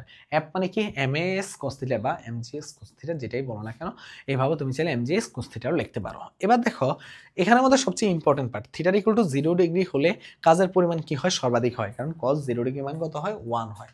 থিটার ইকুয়াল টু 90 ডিগ্রি হলে কাজের পরিমাণ 0 হয়, কারণ cos 90 ডিগ্রি মান 0 হয়। আর থিটার ইকুয়াল টু 180 ডিগ্রি হলে এখানে cos থিটার মান কত হয় -1 হয়, তার মানে কাজের পরিমাণ সর্বনিম্ন হয়। সর্বোচ্চ কখন হয় 0 ডিগ্রিতে, সর্বনিম্ন কখন হয় 180 ডিগ্রিতে। আর মানে 0 হয় কখন দেখো তো, মানে যখন তোমার কি হয় বলো তো ভাইয়া, লম্ব হয় একে অপরের। এবার দেখো কি বলছে, বল সরণ এবং কাজের মধ্যে সম্পর্ক কি, W equal to F dot S, যেমন সত্যি W to F S cos theta, এটাও সত্যি। ঠিক তেমনি এইটা কিন্তু সত্যি না, কারণ কেন জানো, কাজ কিন্তু ভেক্টর রাশি না, কাজ হলো স্কেলার রাশি, এখানে ভেক্টর চিহ্ন দেওয়া আছে, তার মানে অ্যান্সার কোনটা হবে, অ্যান্সার হবে এ আর বি উভয়। এরপর দেখো অনেকে কি করে, অপশন দেখে খুশির ঠেলায় এই নাম্বার অপশন পাইছে এই নাম্বার অপশন দাগায় দেয়, এখানে কিন্তু ধরা খাবা। এরপর আসো ভাইয়া, পৃথিবী সূর্যের চারপাশে 24 ঘন্টা একবার ঘূর্ণন সম্পন্ন করে, তাহলে পৃথিবী কর্তৃক কৃত কাজ কত? সবসময় মনে রাখবা, এটা কিন্তু একটা মজার প্রশ্ন। পৃথিবী কর্তৃক কৃত কাজ কত, মানে একটা জায়গায় যখন ঘূর্ণন করা হয় তখন সবসময় মনে রাখবা যে আমাদের কি স্মরণ জিনিসটা কি বলতো ভাইয়া, স্মরণ জিনিসটা হলো যে তোমার যখন একটা জায়গা দিয়ে বারবার ঘুরপাক খায় একটা নির্দিষ্ট বিন্দুতে, তাহলে এখানে কি হয় না বলতো ভাইয়া, কোনো ধরনের স্মরণ হয় না, দূরত্ব বাড়তে থাকে বাট স্মরণে কোনো পরিবর্তন হয় না, যার কারণে কি হয় 0 হয়ে থাকে। স্মরণ মানে কি বলতো ভাইয়া, পরিবর্তন হওয়া লাগবে, তার মানে কি এটার অ্যান্সার কত হবে 0 জুল। অনেকটা ওই যে কেন্দ্রমুখী বলে কনসেপ্টে কিন্তু অ্যান্সার কিন্তু 0 হয়। কাজের মান 0 হবে যদি প্রয়োগত মধ্যবর্তী কোণ কত হয় বলতো ভাইয়া, কাজের মান 0 হবে যখন 90 ডিগ্রি হবে। এগুলো কিন্তু খুবই কমন প্রশ্ন, সব ভার্সিটিতে আসা। বল প্রয়োগের সর্বোচ্চ কাজ হবে যখন কি হবে বলতো ভাইয়া, সর্বোচ্চ কাজ হবে যখন 0 ডিগ্রি হয়, মানে একই দিকে থাকে। বলের মাত্রা সমীকরণ দেখো, এফ ইকুয়াল টু বলের মাত্রা সমীকরণ কি এম এ, এম মানে কি বড় হাতের এম, এ মানে কি, এ মানে মনে রাখবা L T inverse 2, M L T inverse 2, ঠিক আছে? আর ভি মনে রাখবা, ভি মানে এল টি ইনভার্স 1, এটা মনে রাখবা। ওকে, কাজের পরিমাণ সবচেয়ে বেশি হয় যখন প্রয়োগিত বল ও সরণের মধ্যবর্তী কোণের মান 0 ডিগ্রি হয়। এরপর দেখো ভাইয়া, 2 নিউটন বলের নির্দিষ্ট ভরের বস্তুর উপর প্রয়োগ করলে বস্তুটি বলের দিকের সাথে 60 ডিগ্রি কোণ উৎপন্ন করে 5 মিটার দূরে সরে যায়, তাহলে কাজের পরিমাণ কত? দেখো সহজ হিসাব নিকাশ, তোমাকে এখানে কি কি বলছে বলো তো ভাইয়া, 2 নিউটন বল, এফ এর মান বলছে ডব্লিউ ইকুয়াল টু এস এর মান বলছে কত 5 মিটার, আর cos 60 মানে কত হাফ, তার মানে 2 ইনটু 5 ইনটু হাফ, তার মানে কি এখানে অ্যান্সার কত 5 জুল। বলো দেখো একটা কণা এরকম দেওয়া আছে, কর্তৃক সম্পাদিত কাজ কত হবে, মানে ডব্লিউ কি হবে বলো তো ভাইয়া,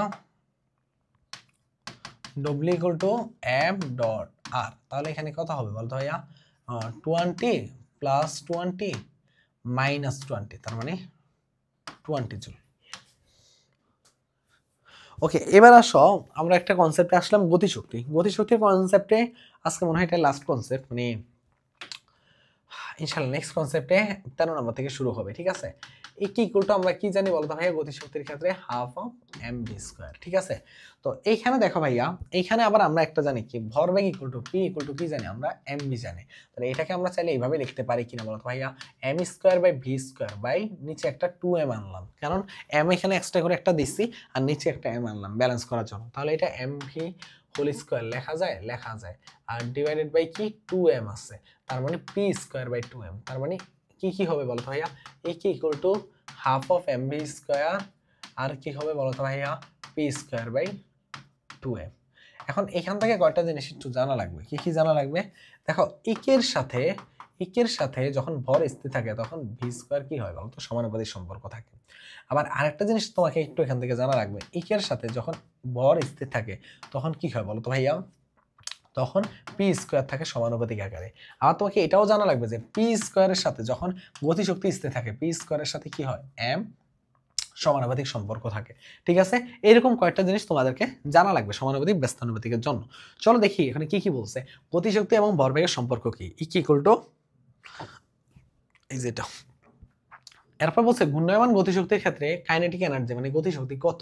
দেখো ইকুয়াল টু আমরা কি জানি বলো তো ভাইয়া half of M V square. মনে রাখবা যে কাইনেটিক এনার্জিতে গেলে এম জিনিসটা কি হয়ে যাবে বলো তো ভাইয়া আই হয়ে যাবে, মানে জড়তার ভ্রামক হয়ে যাবে। কি হয়ে যাবে, জড়তার ভ্রামক আই। আর ভি তো ওমেগা হয়ে যাবে, ভি হয়ে যাবে ওমেগা, আর তোমার হলো যে ত্বরণ হয়ে যাবে কি আলফা। ঠিক আছে, একটু এগুলো মনে রাখবা। তাহলে কি হয়ে যাবে হাফ, আর এস হয়ে যাবে কি থিটার, half I omega square. Half I omega square কোথায় আছে দেখো তো, এই তো। ওকে, আর এখানে একটু মনে রাখবা যে যদি আদি বেগ বলতো তাহলে আদি বেগ বললে মানে ইউর ক্ষেত্রে কি হবে ওমেগা নট। ঠিক আছে, এইরকম কয়েকটা জিনিস একটু মনে রাখলে হবে। শক্তির একক ও মাত্রা হচ্ছে কি, দেখো শক্তি কি বলতো ভাইয়া, শক্তির একক হচ্ছে জুল। আর এখানের মধ্যে তো আমরা জানি যে ডব্লিউ ইকুয়াল টু কি জানি বলতো ভাইয়া এফ এস। তার মানে খেয়াল করে দেখো, বা তুমি আর একটু এখান থেকে করো, এই কি ইকুয়াল টু গতি শক্তি দিয়ে করো, কাজ দিয়ে না করে গতি শক্তি দিয়ে করো, half M V square. M এর মান তো এমই আছে, ভি এর মান কি হবে L T inverse 1 whole square. তার মানে কি হবে M L square T inverse 2, M L square T inverse 2, M L square T inverse 2। এই যে এটা आंसर। বলছে যে 3 কেজি ভরে একটা পাথরকে 30 মিটার সেকেন্ড বেগে উপর দিকে নিক্ষেপ করা হলো, 2 সেকেন্ড পরে এটা গতিশক্তি কত হবে। দেখো 3 কেজি ভরে এটাকে কি বলছে, তোমার হলো যে এত এত 2 সেকেন্ড পরে এটা কত হবে। তো একদম ইজি হিসাব নিকাশ। দেখো তোমার হলো যে হাফ এম ভি স্কয়ার হলো কি সূত্র, তো ভি এর মানটা একটু বের করে ফেলি, ইউ মাইনাস জিটি। কেন, দেখো উপরের দিকে যেহেতু নিক্ষেপ করছে, ইউ এর মান কত আছে বলো তো ভাইয়া, ওই যে দেখো পাথরকে কি করছে বলো তো ভাইয়া 30 মিটার পার সেকেন্ড বেগে উপর দিকে নিক্ষেপ করছে। তার মানে কি 30 মাইনাস জি এর মান কত আছে 9.8 ইন্টু টি এর মান কত আছে 2, তার মানে কি 19.6।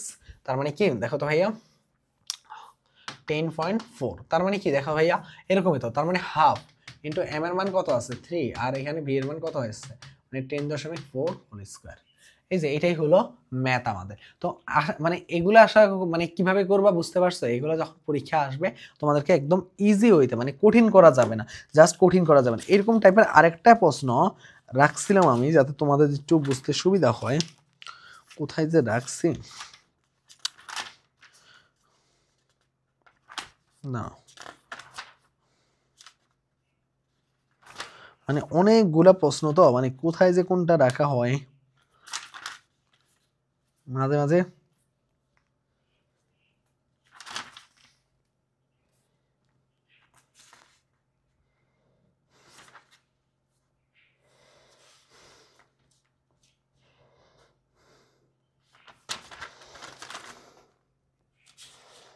গতিশক্তি, আচ্ছা মানে কোথায় যে রাখতাম